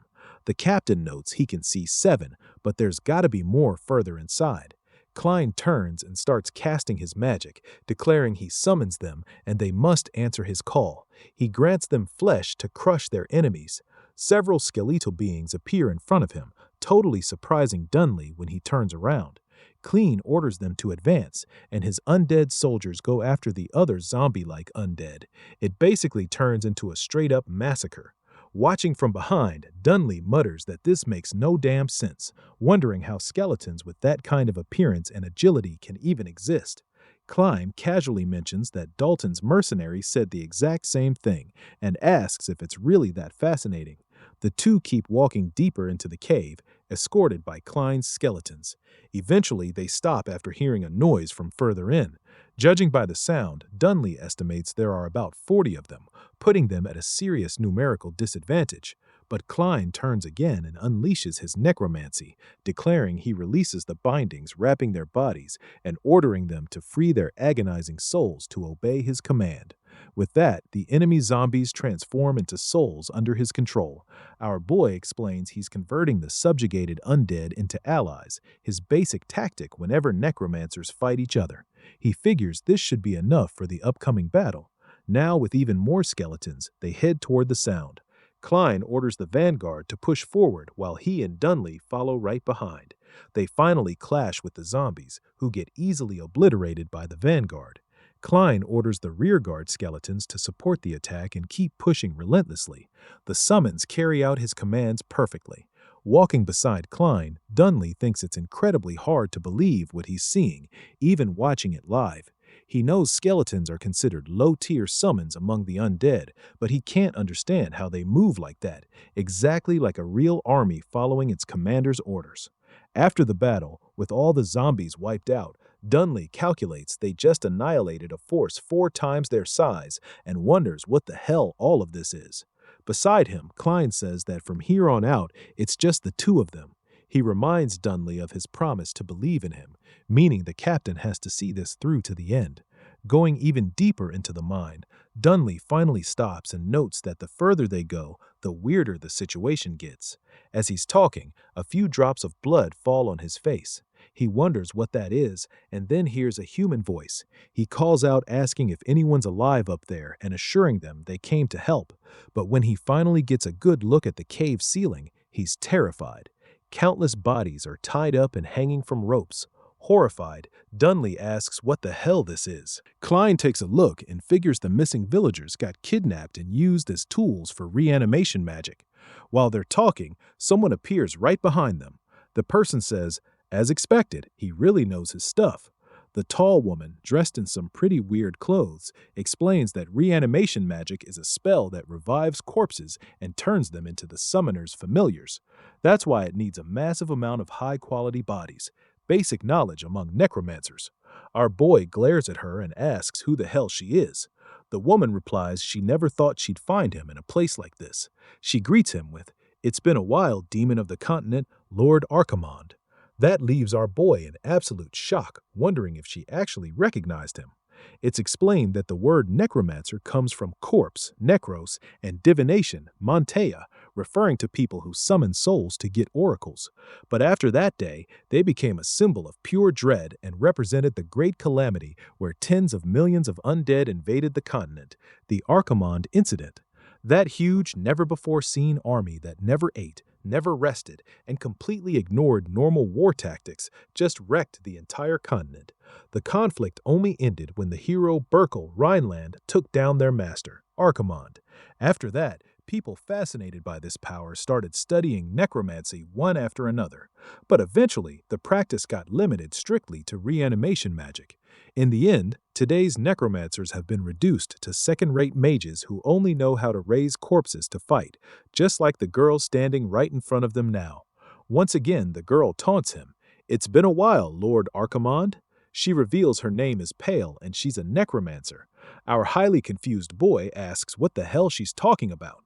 Dunley, right beside him, asks what she means by Archimonde, but quickly focuses on the more pressing issue and asks what that energy is. Our boy agrees, noting it's an impressive amount of mana. Klein realizes she channeled magic into her own cloak. Witches like her are the only ones who can fuse mana into malleable materials. At that moment, Dunley steps forward, declaring he's with young Master Klein and ordering her not to dare call him by the name of trash like Archimonde. Our boy is pretty irritated by this whole turn of events, but Pale just laughs and says she was only joking, admitting she was too rude to the Rhineland young master.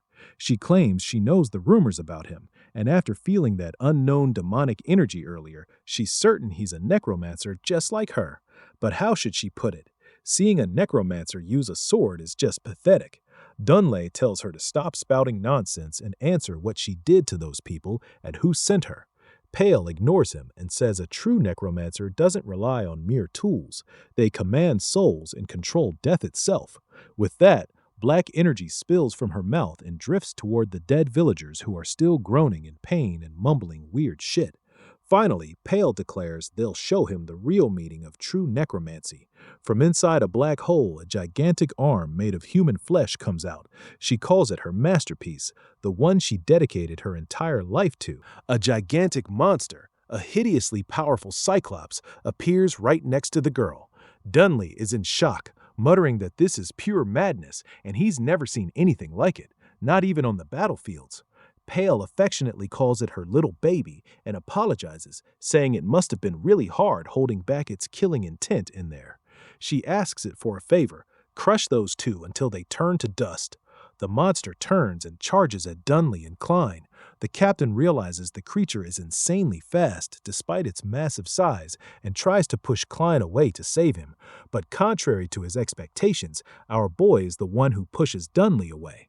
Klein takes a direct hit from the giant monster and gets sent flying into the wall. Even though he's injured, he's clearly not dead and just glares at the beast with pure anger. When the monster's about to stomp on him, Dunley appears, ordering the creature not to dare lay a finger on his young master, and slices the Cyclops' entire leg clean off. The strike surprises both our protagonist and Pale. The monster starts screaming in pain with its leg torn off. Dunley glares deadly serious at Pale. The necromancer praises him, saying it was a nice strike for a mere knight, but talent of that level won't even scratch her masterpiece. The monster starts regenerating right in front of them, leaving Dunley in shock as he watches its leg grow back. The creature attacks again, but the knight thinks to himself that it doesn't matter. The young master threw himself in to save him, even without a single drop of mana in his body. He did that for him. Dunley feels guilty for ever daring to suspect he might be Archimonde. To make up for that shame, he resolves to kill the monster right then and there, risking his own life to protect the young master. He starts slashing the Cyclops relentlessly, like there's no tomorrow. But the creature easily regenerates from every single strike, leaving Dunley more and more frustrated. Even landing clean hits, he can't wound it deeply. With a few leaps, the captain jumps up the monster's body, aiming for its head, but right as he's about to strike, the Cyclops proves faster. The monster delivers a violent slap, swatting Dunley to the other side of the cave, where he falls unconscious. Pale gets extremely excited, saying this exceeds everything she had imagined. She's deeply in awe, driven by an endless obsession with necromancy, and after countless experiments her knowledge had gone past the singularity. She'd finally managed to create her own variant, something no one else could reach, which is why she was absolutely certain this was pure innate talent. Like a complete lunatic, she starts screaming that not even Archimonde himself would be capable of creating something like this. She convinces herself she has pure talent and has surpassed Archimonde's knowledge. The monster flashes a strange smile, if you can even call that a face, and grabs Dunley, ready to devour him. But at that exact moment, Klein reappears. He starts explaining that the core connection point is the first key to synthesizing a Cyclops, and the second is the core suture. Pale glares at him suspiciously. Klein continues, saying the core is the conduit that sends the formulas making severed flesh regrow, and it's also the source of its regenerative power. So how do you kill this thing? Attacking the body like Dunley did is a pure waste of time. You just have to destroy the core. And where exactly is it? The boy explains a Cyclops' core isn't fixed in one place. It's a vital point that constantly moves throughout the body, just like blood flowing through veins. Pale sneers, acting all superior, and says it's impossible to find it because it never stops moving. She asks if Klein didn't hear her. That is her masterpiece, the one she dedicated her whole life to. And faced with her talent, he's nothing. Highly arrogant, she orders the monster to crush Klein. Right as the great Cyclops is about to strike, our boy questions the whole talent thing. He finally remembers his past life, the memories of slicing and destroying hundreds, thousands of cyclopedies. He didn't need to put into words a sensation that still felt as vivid as if it had happened yesterday, the feeling of knowing every single pathway of those creatures' internal cores. He tells her that in the past he simply did it like this. In a single motion, Klein not only slices off the monster's head, but also hits the core dead on. Pale is completely in shock. With one measly strike, he destroyed not just the creature, but also her ego and what she so proudly called talent. As the core shatters, a bewildered Pale asks what the hell that was. Our boy just stares at her and says that if she dedicated her entire life to creating that, maybe she should leave it as a mere hobby in her next life, because in the end, she didn't have that much talent after all. It's often said that death is like falling asleep. Just as a body overwhelmed by fatigue gets freed from the weight of daily life, maybe a body overwhelmed by life also gets freed from its karma. But for Pale, things are completely ruined. She finally opens her eyes and finds herself in a totally unknown place. She wonders where the hell she is and why there are several coffins floating right above her head. Highly anxious, she stands up and asks if anyone's there. Finally, someone appears, noting that she has woken up. He explains that this is the place beyond the world where souls arrive, what he calls the afterlife. Pale glares at the being, demanding to know what he means by afterlife, telling him to stop spouting nonsense and get her out of there. But our protagonist appears right above her, revealing himself to be the Lord of Death, the master who commands the dead. He warns her that if she wants to leave so badly, it means she still hasn't grasped her true situation. He suggests they start the judgment for her sins right away, leaving Pale even more tense. He reveals his name is Archimond. That fills her with pure dread. More than fearing the judgment, she panics simply because he called himself Archimond. Pale knows that name very well. In necromancy textbooks, he's recorded as a historical disaster, the monarch who raised an unprecedented army of death, the so-called demon of the continent. He is the beginning and the end of all necromancy, the one who commanded tens of millions of undead, the great king of necromancers. This very king, the revered Lord Archimond, orders her to step forward. Terrifying her even more, he repeats the command to Necromancer Pale. Terrified, she doesn't want to step closer, but finds it bizarre that her body starts moving on its own, as if following his exact commands. Our boy begins his judgment. He declares she turned innocent people into test subjects, kidnapped and tortured them to use as tools, keeping them trapped so they couldn't die, all to satisfy her own selfish desires. Panicking, she screams that this can't be true and asks if Archimond hasn't been dead for 200 years. Right then, she notices something strange on her hands and wonders what that liquid is. She looks up and stares at the coffin hovering right above her. Archimond continues his speech, stating she used the dead as tools, so from now on she will become his tool. The coffin created specifically for her opens, and Pale starts floating toward it. She begs him to wait at least a minute and stop, wondering how the hell she would become his tool. She completely refuses, screaming it's impossible and begging him not to do it. The coffin slams shut. Our boy asks if by any chance she's afraid to die. If so, she can rest easy, because they'll meet again real soon. With his scythe, he slices the coffin in half, finally killing Pale while she cries in terror, begging him to end her suffering quickly. Back in reality, Pale opens her eyes again and wonders if she's still in the mine. She concludes it was all just a dream and that she didn't actually die. But right in front of her is Dunley, completely paralyzed and muttering that this is unbelievable. He can't believe only her head actually survived. Utterly confused, Pale stares at the two of them and starts screaming. Dunley wonders what the hell that is. Our boy simply observes the situation. Dunley remembers losing consciousness for a moment and wonders what the hell happened while he was out, and if the young master really did all that by himself. Pale demands to know what is going on. Klein declares that they can start now, and Dunley agrees. The necromancer asks what he's doing and why she's like this. Our boy just asks how she feels and if she's finally coming to her senses. She glares at him, extremely tense and silent. Klein notes that by now she must have realized her situation. It finally clicks, and Pale notices Klein's voice sounds different. She recognizes Archimonde's voice and remembers the promise that they would meet again. She realizes it wasn't a dream and that the rumors about Klein Rhineland being Lord Archimonde were true. She tries to say his name, but Klein tells her to shut her mouth and stay quiet because he needs information. He demands to know who sent her to the north, how many of them there are, where they were sent, and why. He warns her she has to spill everything.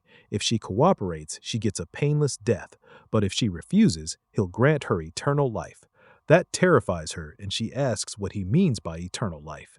He confirms she'll live forever in that exact state, just as ahead, and challenges her, saying he wants to see how much longer she can endure without shedding a single tear. A few hours pass and they gather plenty of information. Dunley calmly writes it all down, noting he recorded every single word. Our boy asks if they're done and decides it's time to leave, since he's sick of this mine. The girl asks him to wait, wondering what he's going to do with her and reminding him she answered everything exactly as ordered. With a smile, our boy confirms he did indeed promise to kill her. Crying tears of joy over finally being able to die, Pale thanks the heavens. She knows she's definitely going to hell, but figures death will at least bring her some relief. Klein tells her not to worry. He always keeps his promises. He starts casting his magic and asks her to hold on for about a week.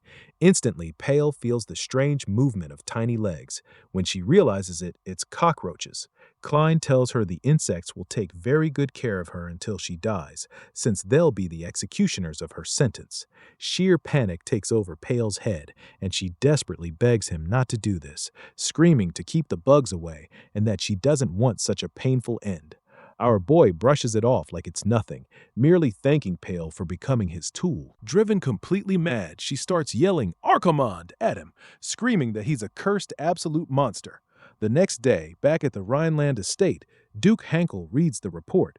The paper says the Empire let necromancers loose up north and the Holy Order just looked the other way. He asks Klein if it's true. Our boy nods and says, yeah, it's exactly like it says. He explains the undead in the mine, counting the test subjects, added up to about 150, and nearly 30 people just vanished from the one village they checked. So the mess has got to be even worse in other places. On top of that, the nobles are too busy fighting over power to even notice the problem. The Duke calls for his butler, Berkman, and tells him to send the night order out to the spots Klein mentioned. Berkman says sure and asks if he should also request some reinforcements at the border. The Duke tells him to send a letter, better to do something than sit on your ass and do nothing. Then he looks back at his son and tells him he did something really great. The kid brushes it off, saying it was mostly luck and he would have been dead out there if Dunley hadn't been around. Inside, Klein knows things have gotten complicated as hell, so they decided to keep the whole necromancy thing quiet for now, assuming Dunley keeps his mouth shut. His father opens a drawer and tells him to take what's inside. Hankel says he originally planned to give him a few missions, but it looks like that's not needed anymore. He hands over the crest of a Rhineland knight and officially makes Klein an apprentice knight. Hankel admits that with everything the boy's already done, this might not feel like enough. Our boy thanks him and says it's more than enough. His dad gives him a serious, confident look, tells him he must be wiped out from the fighting and the trip, and orders him to go get some rest. Klein bows and heads out. Right after Klein leaves, Berkman tells the Duke it's pretty damn shocking. They took down over 70 regular undead, a giant, and an armed necromancer in a closed space, even with Captain Dunley's combat power factored in. The Duke tells the butler to send a letter to his brother. Berkman's confused, so Hankel explains he knows his brother doesn't just show up for any old reason. He tells him to write this. The genius you've been looking for your whole life is right here at the Rhineland estate. He was talking about Klein. On the other side of the estate, our boy walks through the night quarters, thinking about his new apprentice status. Unlike the main estate where random people can come and go, the night barracks are a confidential military zone. He figures even someone like Garrison couldn't get in without permission. Klein knows that bastard still suspects him and is probably dying to slap a purification ritual on him by now. He celebrates the fact that he'll never have to see the guy again. He reminds himself of the decision he made the day he killed Dalton to restore the Rhineland family's former glory. With this new apprentice title, the next step should be easy. Before he can think about anything else, his maid Erin pops up and hugs him super tight, shouting, "Young Master Klein." Confused and feeling like the girl almost cracked his seventh vertebrae, he asks what she's doing there and teases her, asking if they ran out of cookies. In the cutest way possible, she asks if he really thinks cookies are the only thing she cares about. Klein sarcastically asks if they aren't, pointing out a crumb stuck on the corner of her mouth. She plays it off like she has no clue what he's talking about, and he just tells her to go ask the cooks to make more. But then Erin drops something else. Priest Garrison is here right now. The news scares the shit out of Klein. He turns around super slowly, like he's just seen a ghost, and flashes back to Garrison crushing that necromancer's head with that psychopathic glare. He finally realizes he's completely screwed, and that this priest is a total lunatic. Right behind him, Garrison asks if his mission went well, saying he'd been waiting for him, young Master Klein Renon, because they've got a few things to talk about. Right after that, the scene cuts to Klein's past. A bunch of estate servants are looking for him, asking where the hell he went. They all gather up to check if there's any sign of young Master Klein. One of them says he doesn't seem to be around, and another notes there's nothing on the other side either. A servant grumbles that this is terrible. It's almost time for the purification ritual, and the kid just vanished out of nowhere. Little did they know, young Klein was hiding up in a tree the whole time. He listens as one servant says Priest Garrison is going to be furious, but he'd probably forgive him if he showed up right now. Back then, Klein knew that was bullshit. That lunatic bastard did the exact same thing last time before hanging him upside down. The nearby servants decide to head back to the mansion. Meanwhile, our boy is just mentally begging them to get the hell out of there as fast as possible. At night, Klein keeps sleeping peacefully up in the tree, but suddenly has a nightmare about Garrison, begging him to stop. He wakes up, looks at the sky, realizes it's nighttime, and figures he must have fallen asleep. He mutters to himself that the search party has probably given up by now, so it's time to head back. But as he starts climbing down the massive tree, he hears a terrifying noise. Looking closer, he sees several northern grizzly bears with 2 cubs tagging along. Our boy remembers that the grizzly bear is an apex predator native to the region, incredibly aggressive and into some pretty cruel hunting. Their claws are built specifically to shred and debone meat. Without his necromancy, he'd just be a snack for these things, so he's got no choice but to wait until they leave. He starts grumbling that the damn northern weather sucks. He thinks about the northerners who died so unjustly. Now, even reincarnated into the family of the hero who killed him, he's still living life on the run. Klein reminisces about the past when the 3 heroes hunted him down, comparing it to his second life where people just call him a cursed child. Sadly, he mutters to himself that this place is too cold and falls asleep again. He wakes up once more, but this time he's on Garrison's back, being carried back to the mansion. Noticing the boy is awake, Garrison asks if he's all right. Still dazed, our boy asks if he froze to death, and if by any chance this is hell. Garrison laughs and says, of course not. He's just taking him back after finding him unconscious in the tree. Klein points out there were grizzly bears around it, but the priest tells him not to worry. He already took care of the beasts. Our boy demands to be put down, saying he'd rather die than be carried by a lunatic like him. But the priest warns that Klein is burning up with a fever and should just stay still for now. Confused, Klein asks why the hell he even saved him. If he'd just left him there, he would have frozen or gotten eaten, and the boy always thought Garrison wanted him dead more than anyone. That makes Garrison pause for a second. He explains that a star doesn't create its own darkness, it just shines where it is. A young life is the same. It still can't tell right from wrong. He says he has no right to destroy a young being's potential and future. Klein kinda laughs at that and wonders if that's really something the priest should be saying to him after all the torment he put him through. But Garrison keeps going. However, if this being chooses to become darkness itself, in other words, if he really is the true Archimand the priest has been looking for this whole time, then the young master better be careful, because Garrison will kill him with his own bare hands. Back in the present, our boy is face to face with Priest Garrison once again. The priest greets him with, "It's been a while, young master." Klein answers coldly that, yeah, it really has been a long time, Garrison. The priest agrees and says he had to handle a few things at the order. While he was there, an old friend handed him something pretty interesting. He shows Klein a cross-shaped capsule. Seeing the blood inside, our boy instantly recognizes it as ectoplasm. Apparently, the priest has been picking up on his demonic energy, and Klein knows that thing is made to contain spiritual energy. Garrison keeps talking, saying a necromancer showed up when Klein got attacked in the forest, and that he personally took care of the bastard. But here's the problem. According to that device, there wasn't just the trace of one necromancer. The thing is showing two. Our boy notices Garrison's voice is calm like always, but he can feel his own heart racing like crazy. After facing countless masters and monsters in the past, Archimand's intuition is screaming that he's in real danger. Klein wonders if he can even handle the priest with his current strength. If he uses his skill to copy techniques, he might stand a chance, but to do that, he'd have to survive seeing the technique first. Since he's only just started getting combat experience in this body, beating a monster like Garrison is pretty much impossible. He knows that not even in a million years could he take him down with what he's got right now. Dead serious, Garrison orders Klein to use necromancy right here, right now. Confused, our boy asks what the hell he means.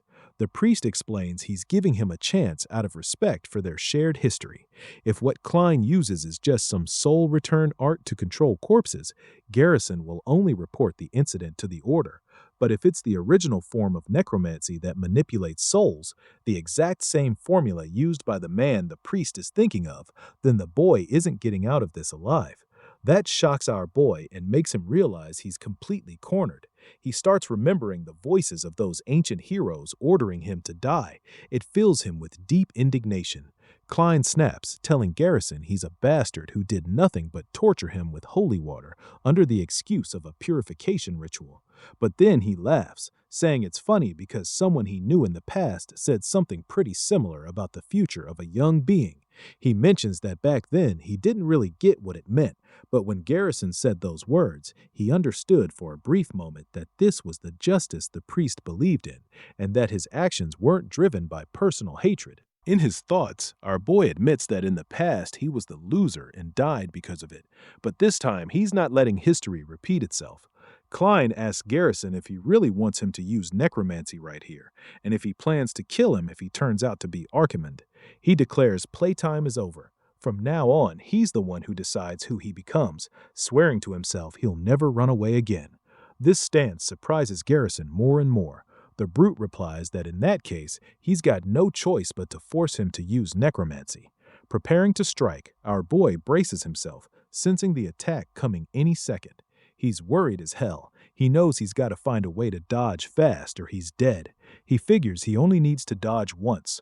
When the strike is inches from his eyes, Klein actually manages to evade it. That shocks Garrison, who wonders how the hell the boy pulled that off. But during the movement, the blood capsule falls to the ground. The surrounding crowd of servants starts screaming, asking what the hell is happening and why the priest is attacking the young master. Klein thinks that if he counterattacks while the priest is distracted, he might have a shot, but to our boy's surprise, before he can even touch his weapon, Garrison appears right in front of him, holding the blade and asking if this was what he was looking for. Klein finally realizes the priest disarmed him in a flash. The situation looks pretty damn desperate. Garrison throws the sword away, commenting that it's highly bizarre for a necromancer to use a sword. Our protagonist understands the bastard truly plans to kill him right here. The priest states Klein doesn't need a weapon like that, demands once again that he use necromancy, and lunges for another attack. But unlike the first time, our boy just smiles, realizing the situation has changed. The attack misses Klein, and Garrison slams head-on into the mansion walls, completely shattering them and leaving a massive crater. The impact shocks all the nearby servants. When the dust finally settles, Garrison realizes what happened. The people around them start screaming for the guards. Garrison glares at the figure and asks what the hell he's doing here. Standing right in front of Klein is his own father. The seventh Duke of the Renland family demands the priest explain in detail what he wants before his sword strikes him down. And this time, Duke Hankel Rhineland has indeed unleashed his murderous aura. In the background, our highly amused boy realizes everything is going exactly as expected. The knights finally show up and take their positions. They declare they must protect His Grace the Duke and young Master Klein. Looking at the knights, Klein thinks they're more sensitive to hostility and murderous intent than anyone else. If he could just buy a little time, not only Hankel but the Rainland Knights would come running, since the opponent is none other than Agent Garrison. Duke Hankel steps forward and warns he's going to ask one last time, "Garrison, why are you trying to attack Klein?" Garrison replies that the young master used necromancy, and the Duke surely knows what that means. Hankel counters that there's no law anywhere on the continent except in the Holy Kingdom that forbids necromancy, but the furious priest says the Duke should know better than anyone what necromancy means for the young master. The father defends his son, stating he suffered for 7 years because of trivial rumors, and enough is enough. Furthermore, he's that child's father and will never allow the agent to lay a finger on his son again. Henkel orders Garrison to withdraw his killing intent unless he wants to make an enemy out of the Greenland family. Hearing this, the priest bursts into laughter. He declares there's no shame in his faith, that he won't surrender his heart to the tongue of a non-believer, and swears before God to show no mercy to the heretic. Looking like a complete lunatic, he starts pouring out an even stronger murderous aura. That shocks everyone around. Even the knights get worried, warning the Duke that Garrison is dangerous as hell and they shouldn't approach him recklessly. Watching from behind, even the Duke realizes the situation has gotten extremely dangerous. Hankel shifts his stance and gets ready for combat. Their energies clash and the Duke's mansion starts crumbling down on everyone's heads. Hankel warns him one last time, "Lower your fist, agent." Garrison replies that this is God's judgment upon the Rhinelands. The two charge at each other like they're really about to fight to the death. To Hankel's surprise, his sword energy clashes with the priest, but Garrison punches right through it, tearing the Duke's power apart. Right after, the priest lunges at Hankel with his strongest attack, the condensation strike. Hankel glances at his son for a moment and notices the boy looks highly concerned. To counter, the Duke activates the Rhineland family's secret technique, the Meteor Sword's second form, preparing to go all out as well. The exact moment their powers are about to clash, Klein realizes things have gotten way too complicated and completely out of control. But at that very second, to everyone's surprise, Arin appears, screaming for them to stop.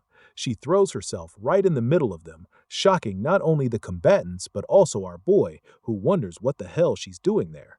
Dunlan runs up to Miss Arin, warning her it's dangerous, telling her to get out and asking why the hell she's there. But Arin simply turns to Priest Garrison and shamelessly tells him he had promised to give her a present when he got back.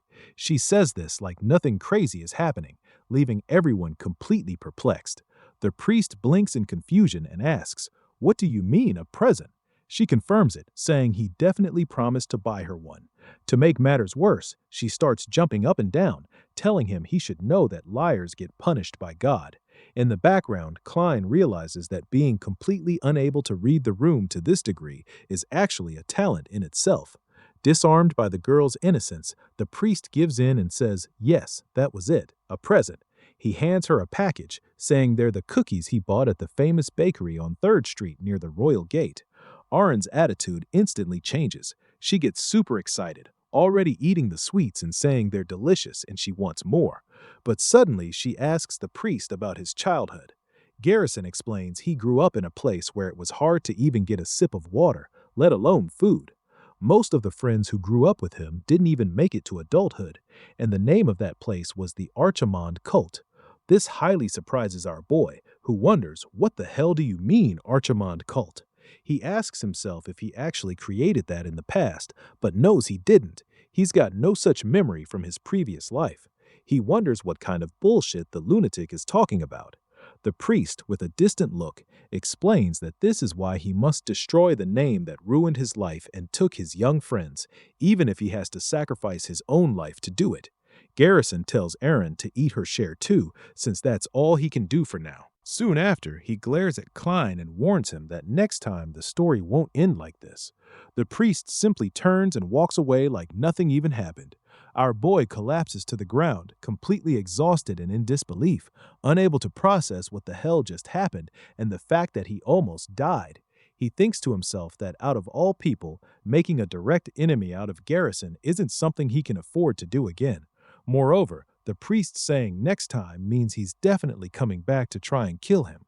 In the end, the two of them are locked in a relationship where they'll keep hunting each other until one of them finally gives up. At that moment, Aaron appears next to Klein and asks if he wants a piece of the cookie, which gives the boy a huge scare. He takes a deep breath and asks if by any chance Irene likes strawberry cake. She enthusiastically says yes because they're delicious, so he tells her to go to the head chef and say the young master ordered a cake for her. That gets her super excited.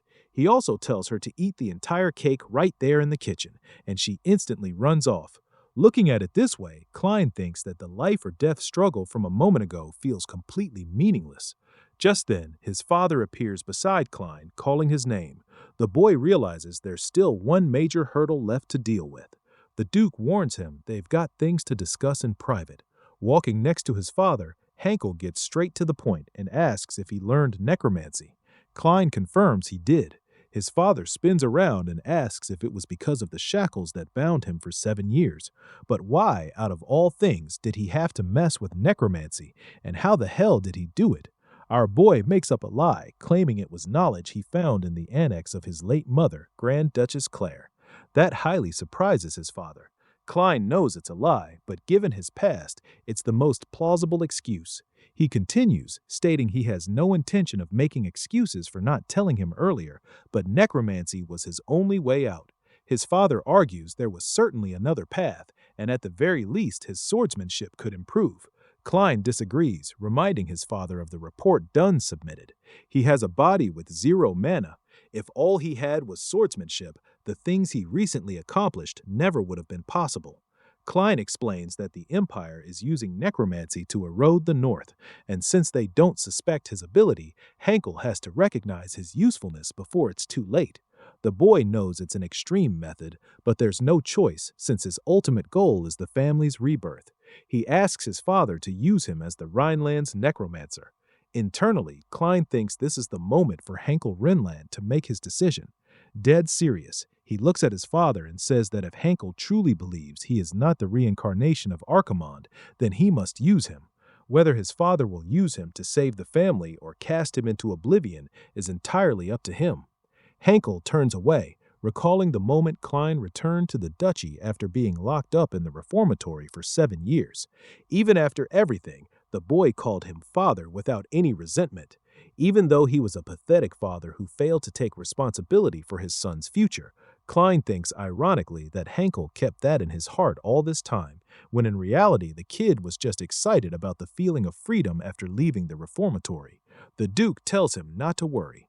At this point, Hankel admits he has no right or reason to stop him. He tells Klein he can do as he pleases, basically giving his son the green light to use necromancy, which was all our boy ever wanted. Meanwhile, in another location, a majestic woman reading a report states it's time to meet Klein. She asks the girl in front of her to bring him to her, calling her my dear Leah. Leah bows and confirms she understands Grand Duchess Helien's order.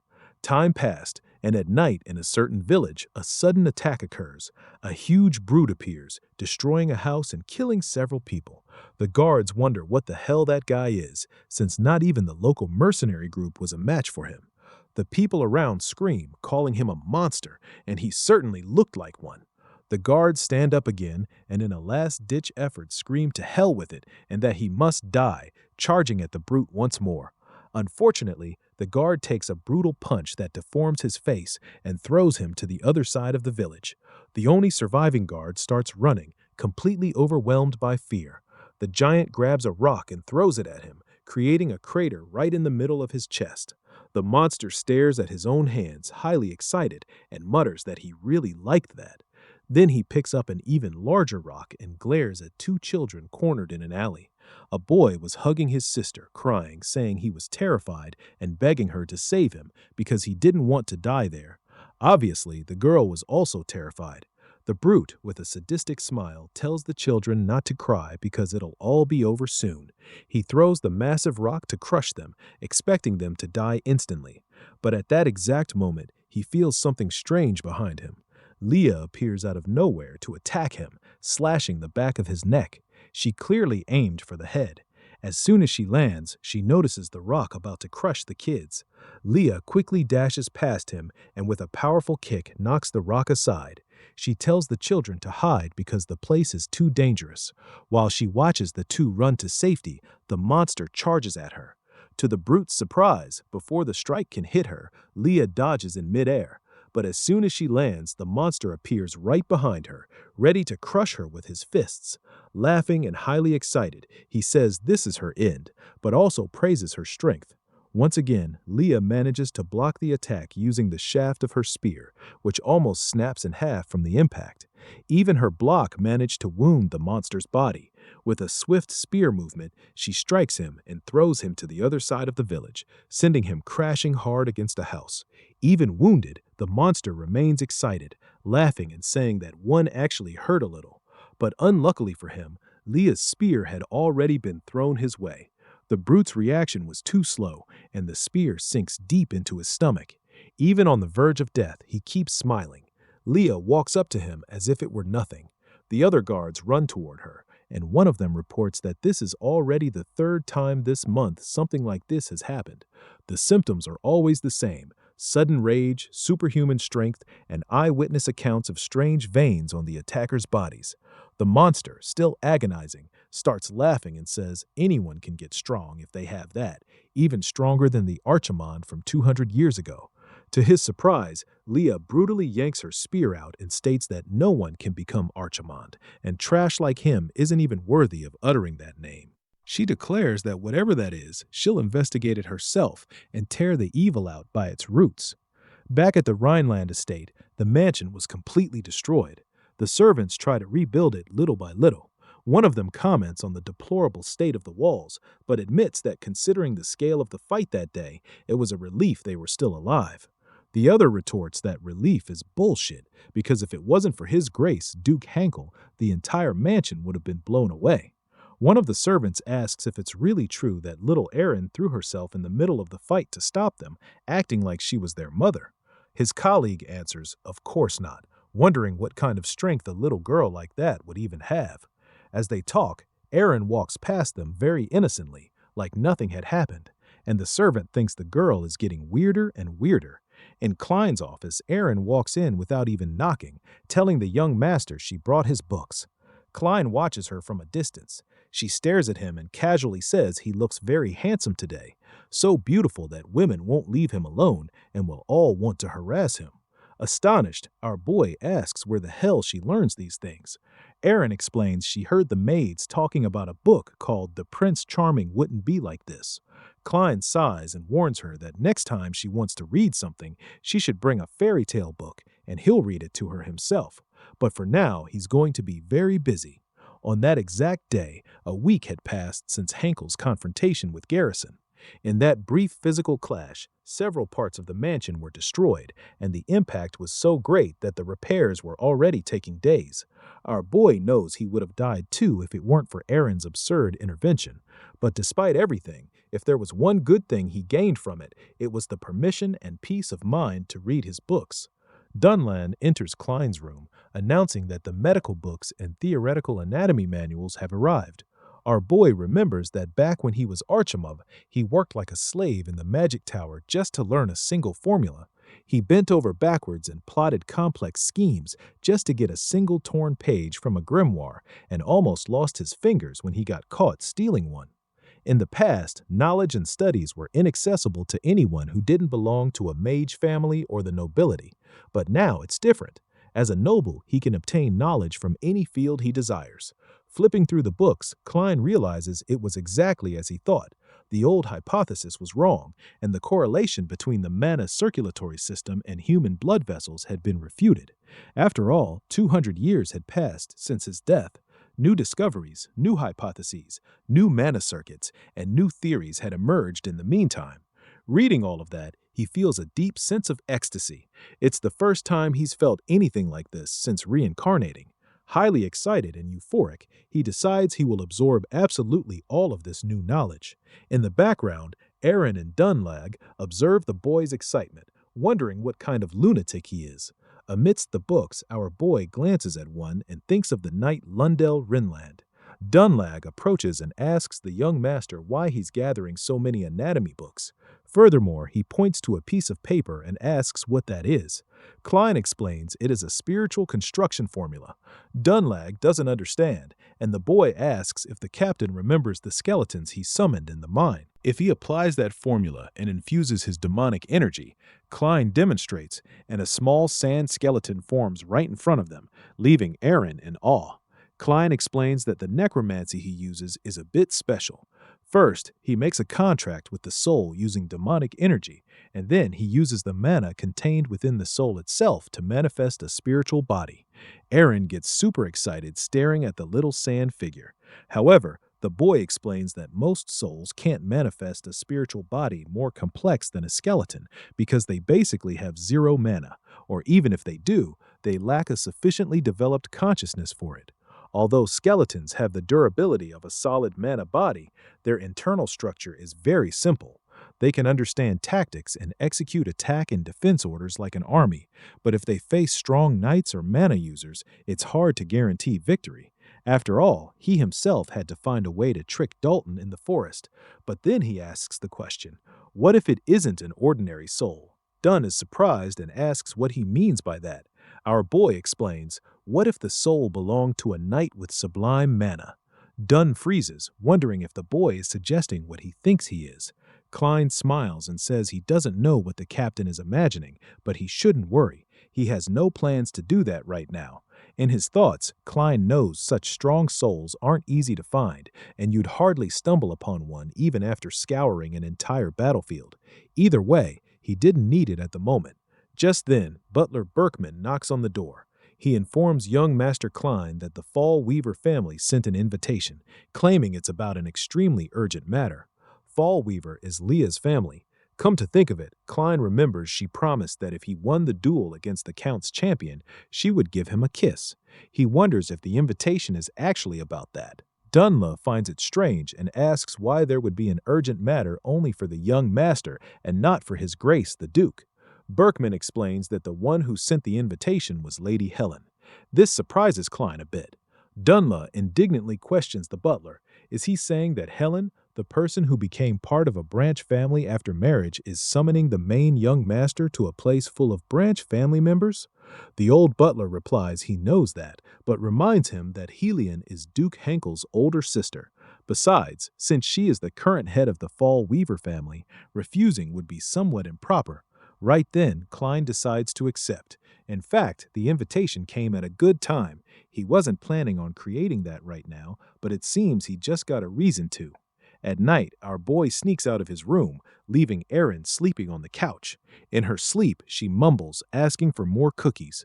Walking through the dark mansion, Klein thinks of Lyndel Rhine, the sixth Duke of the Rhineland family and Henkel's father.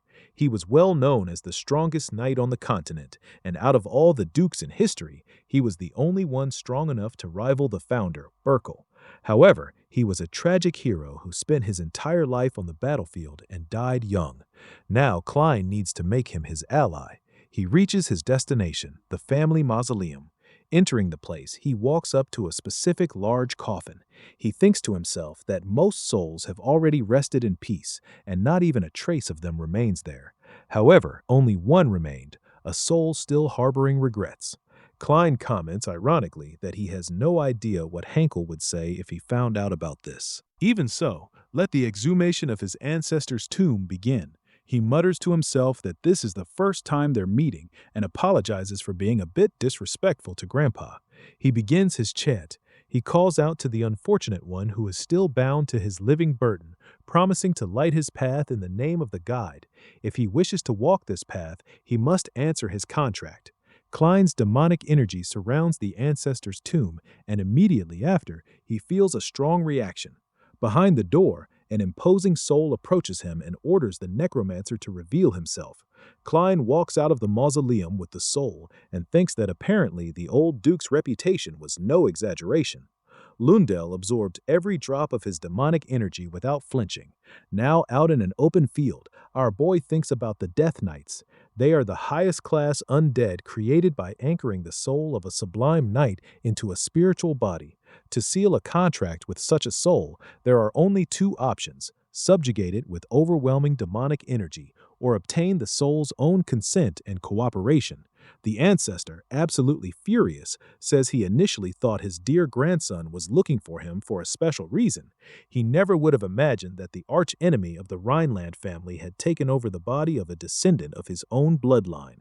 Klein realizes that souls see the essence, not the physical shell, making it impossible to hide the fact that he is Archimonde from Lundell. Our boy argues that he already explained the situation through the contract document and believes the proposal isn't a bad one. The grandfather admits the proposal wasn't bad. On the contrary, he found it quite admirable. But as the former Duke of the Rhineland family, how could he so easily trust his family's arch-enemy? With that, Lundell creates a massive energy sword and points it at Klein. He charges at the protagonist with full force. Our boy declares that in this case he will prove there is no falsehood in his contract and guarantee the promise to free his soul. They say a knight's trust comes from his sword, and Klein asks if he's wrong. His grandpa shoots back, saying he's just a brat who just desecrated his own ancestor's tomb and has no right to talk about a knight's trust. Lundell declares that what they are engaged in now is a true duel of insubordination. It is explained that 200 years ago, Emperor Meldy established the Empire, the greatest power on the continent, and his long-standing ambition was to rule every corner of that world without exception. But they couldn't easily control the three great independent ducal houses, the Rhinelands of the north, the Falls of the west, and the Lees of the east. Thus, the Empire spent a long time preparing a different approach. That approach was none other than Helion, Klein's aunt, Hankel's biological sister, Leah's stepmother, and also the leader of the Branch family's forces. Our boy thinks that the fact she summoned him can only mean one thing, but while he reflects on this, Dunley appears in the office, announcing he finished organizing the books. Klein praises him and says he plans to move to the Fall Weaver estate in 3 days, asking the captain to prepare for the trip. Dunley notes that according to the invitation, he is not allowed to accompany the young master and asks if Klein will be all right alone. Klein admits that actually, no, one false move and he might not come back alive. Confused, Dunn asks why he wants to go. Then Klein replies it's the perfect chance to gather information on what Helion is thinking, what she wants from him, and what the true power structure of the Branch family looks like. And if necessary, he can use his necromancy to turn some of her associates into undead and make them attack each other. Dunn scolds him, saying he can't do that, because if he acts like that, how would he be any different from the enemies? As a knight, that's unthinkable. Klein interrupts him instantly, asking what's the problem with doing bad things to bad people.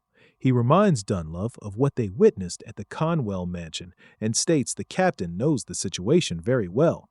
The Rhineland family is falling apart, and yet those Branch family bastards were living their lives in luxury with the money they wrung out of them. So why the hell is Dunlove coming with that comfortable talk about being a knight? Even so, Dunlove insists the Rhinelands must not abandon their ways. Losing honor and faith to live only for profit is not the path of a knight. Our boy reflects on these two words, honor and faith, and asks if that's really so important. Dunlove firmly replies that yes, it is more important than anything else in the world. Hearing those words, Klein remembers an old acquaintance, Priest Garrison, which leaves him very thoughtful. He then comments with an ironic smile that this is a relief, since he's a wicked necromancer. Back to the present. In the family mausoleum, Klein is finally about to face his ancestor, his grandfather Lundell, who is already charging at him with full force. Klein notes the first strike will be a thrust and realizes that if he predicts the movement following the frontal attack, he can block the strike. That is exactly what he does. The ancestor steps back and praises the boy, saying he's not bad at all, and that to think a necromancer could use swordsmanship of that level is indeed surprising. Our boy knows that just by watching the duel between Delayine and Dalton and the explosive clash between Henkel and Garrison, he had already organized the principles and techniques in his mind. Now all he had to do was use them in real combat and master the combinations. On the other hand, Lundell warns that this doesn't matter because in his eyes, Klein is full of openings. He surprises the boy by advancing with an underhanded strike, but to the old ghost's surprise, our boy is much more agile now. Just as he did in the past, he tries to quickly get behind him to subdue him, attacking with the meteor strike, but with extreme ease the ancestor turns around, saying, "Not so fast," and blocks the attack as if it were nothing. When Klein lands on the ground, the old ghost admits that was surprising. He truly didn't think the boy could withstand his heavy techniques using a body with 0 mana. In fact, he acknowledges Klein has a very useful talent. Klein glares at him very seriously. He remembers that this is Lindell Renland, the 6th Duke of the family, and the man who once held the title of the strongest knight on the continent, gaining majesty through his special swordsmanship. Lundell changes the subject and asks if Klein has been having fun pretending to be Hankel's brat. The ghost comments that although Henkel is his son, the guy doesn't have a single drop of intuition. He laughs and asks if Henkel isn't going to faint the moment he finds out the son he raised so affectionately is the infamous Archimond. Our boy finds it curious that besides being incredibly strong, the former Duke's way of speaking is quite vulgar and foul-mouthed. With a little smile on his face, Klein replies he has no idea what the reaction will be, but that just like his father, Henkel is pretty slow on the uptake. The ancestor gets excited by the boy's audacity. He comments that seeing the boy insult his own parents like that makes him truly believe Klein has his blood. But in the end, the conversation doesn't matter, as he warns he will go all out from now on. Facing Lundell's combat stance, Klein is surprised. He recognizes the fateful swordsmanship created by the Duke himself, a technique that fell into oblivion due to its extreme complexity. The sword's trajectories scatter and appear as several branches opening up in the air. This is a unique secret technique that makes it impossible to tell which blade is real, the famous phantom sword. Lundell already charges at Klein. The boy braces himself and analyzes coldly. All the sword trajectories except one are fake. He shouldn't look at the blade. What he has to do is predict and dodge. He deduces the strike will probably be a horizontal slash from the right and manages to dodge in time. He estimates the next one will be a horizontal slash from the left, but guesses wrong. The strike comes straight from above, aiming for his head. With a leap, Klein manages to dodge at the last second. He understands the logic. The first strike was just a feint, and he has to predict the more irregular sequence that will follow. He calculates the next attack will come from behind, but misses again with the strike appearing from the left. Fortunately, at the last instant, he raises his weapon and manages to block the impact. But Lundell's physical strength, even as a spiritual body, is brutal, sending Klein flying to the other side of the field. Lying on the ground, the boy realizes the true strength of the phantom sword. He concludes that the amount of mana contained in his grandfather's spiritual body must be no different from that of a living elite knight. The ancestor warns him not to underestimate the mana efficiency of northern swordsmanship. Furthermore, he boasts that this is a devilish technique that not even his own sons could learn. Therefore, no matter how good a necromancer Klein is, breaking the pattern of that technique is impossible. But our boy stands up with a very confident expression. He admits he really didn't expect to be pushed to his limit so quickly, but that doesn't matter because now he will go all out too. Basically, Klein mimics the exact same phantom sword stance as his ancestor. He says he has already seen the technique with his own eyes, and that in the end, it's not a particularly difficult sword style to learn. Highly irritated by his audacity, the ancestor calls him an arrogant brat and says that is not a technique that can be copied just by seeing it once. A moment of tense silence falls over the field as the two glare at each other. Lundell prepares himself on one side, and Klein waits for the exact moment on the other. Finally, the two charge at each other, activating the phantom sword, each in their own way. The countless fake blades head straight to clash in the air. When the trajectories meet, The ancestor yells at Archimonde not to be so full of himself. Lundell questions why a necromancer would help his greatest enemy's family and why he, of all people, the mere demon of the continent, would do something like that. Upon hearing the words demon of the continent, our boy hesitates. He stops his attack and is almost killed by his grandfather's strike. Lundell's sword stops mere inches from Klein's head. Confused, the ancestor pulls his weapon back and asks why he did that, since he clearly could have dodged or blocked the strike. Our boy looks at him and answers, "Honor and faith." The answer surprises the old ghost. Klein continues, saying it seems knights carry those ideals as if they were worth their own lives. He confesses he lived his entire previous life as a dark necromancer and could never understand that. In fact, he found it pretty damn pathetic. But he met someone who suffered the same pain as him and yet made the opposite choice to protect the children's future. Klein warns he doesn't care what Lundell thinks of him. What he really wants is to live and see for himself this future that guy mentioned. Hearing this, the ancestor becomes very thoughtful. He reveals that the reason he became a wandering spirit is due to a deep grudge he couldn't let go of. He states he had no intention of telling a guy like Archimonde what that grudge was. However, perhaps the answer to his bitterness might lie in this future the boy mentioned. Thus, he makes his decision and declares that therefore he, Lundell Rhineland, will accept the contract. This greatly surprises our boy, who immediately breaks into a sincere smile. Klein is very happy and says that's fine, since resolving unfinished business is a necromancer's job. He warns it will be a mutual contract of equality and not a subordination contract. Klein even offers him to read the terms of the contract one more time just in case. The ancestor dismisses the formality and tells him to forget the terms, suggesting they just make a subordination contract as it would be faster and easier for both of them. But our boy refuses. He argues he is already turning the soul of a sacred ancestor into a death knight, and if he makes a contract forcing his subordination, he really will be the villain of the story. The ancestor just laughs, asking if Archimonde actually has a conscience now. Lundell hardens his expression and declares, "I, Lundell Rhineland, the deceased, entrust my thoughts and grudges to the guide." Our boy raises his hand and continues the oath. "I, Archimonde, the guide, inherit the thoughts and grudges of the deceased, and until the desire is fulfilled, Archimonde, the guide, will light your path." The old duke finishes, "Until the desire is fulfilled, I, Lundell Rhineland, the deceased, shall become your sword." Thus, the contract is magically sealed between the two. After a few seconds, the ancestor changes his form, covering himself in the sand body prepared by Klein. He moves around and asks the boy if he will be able to handle the consequences of having him and using him like that. Our boy, overflowing with confidence, watches the sand take shape and answers that since he is moving well, there is no problem. He taunts Lundell, asking why a lingering soul would be so worried about a living person. Klein glares at the new Death Knight, Lundell Rhineland, and asks if he now wants to accompany him to meet his dear aunt.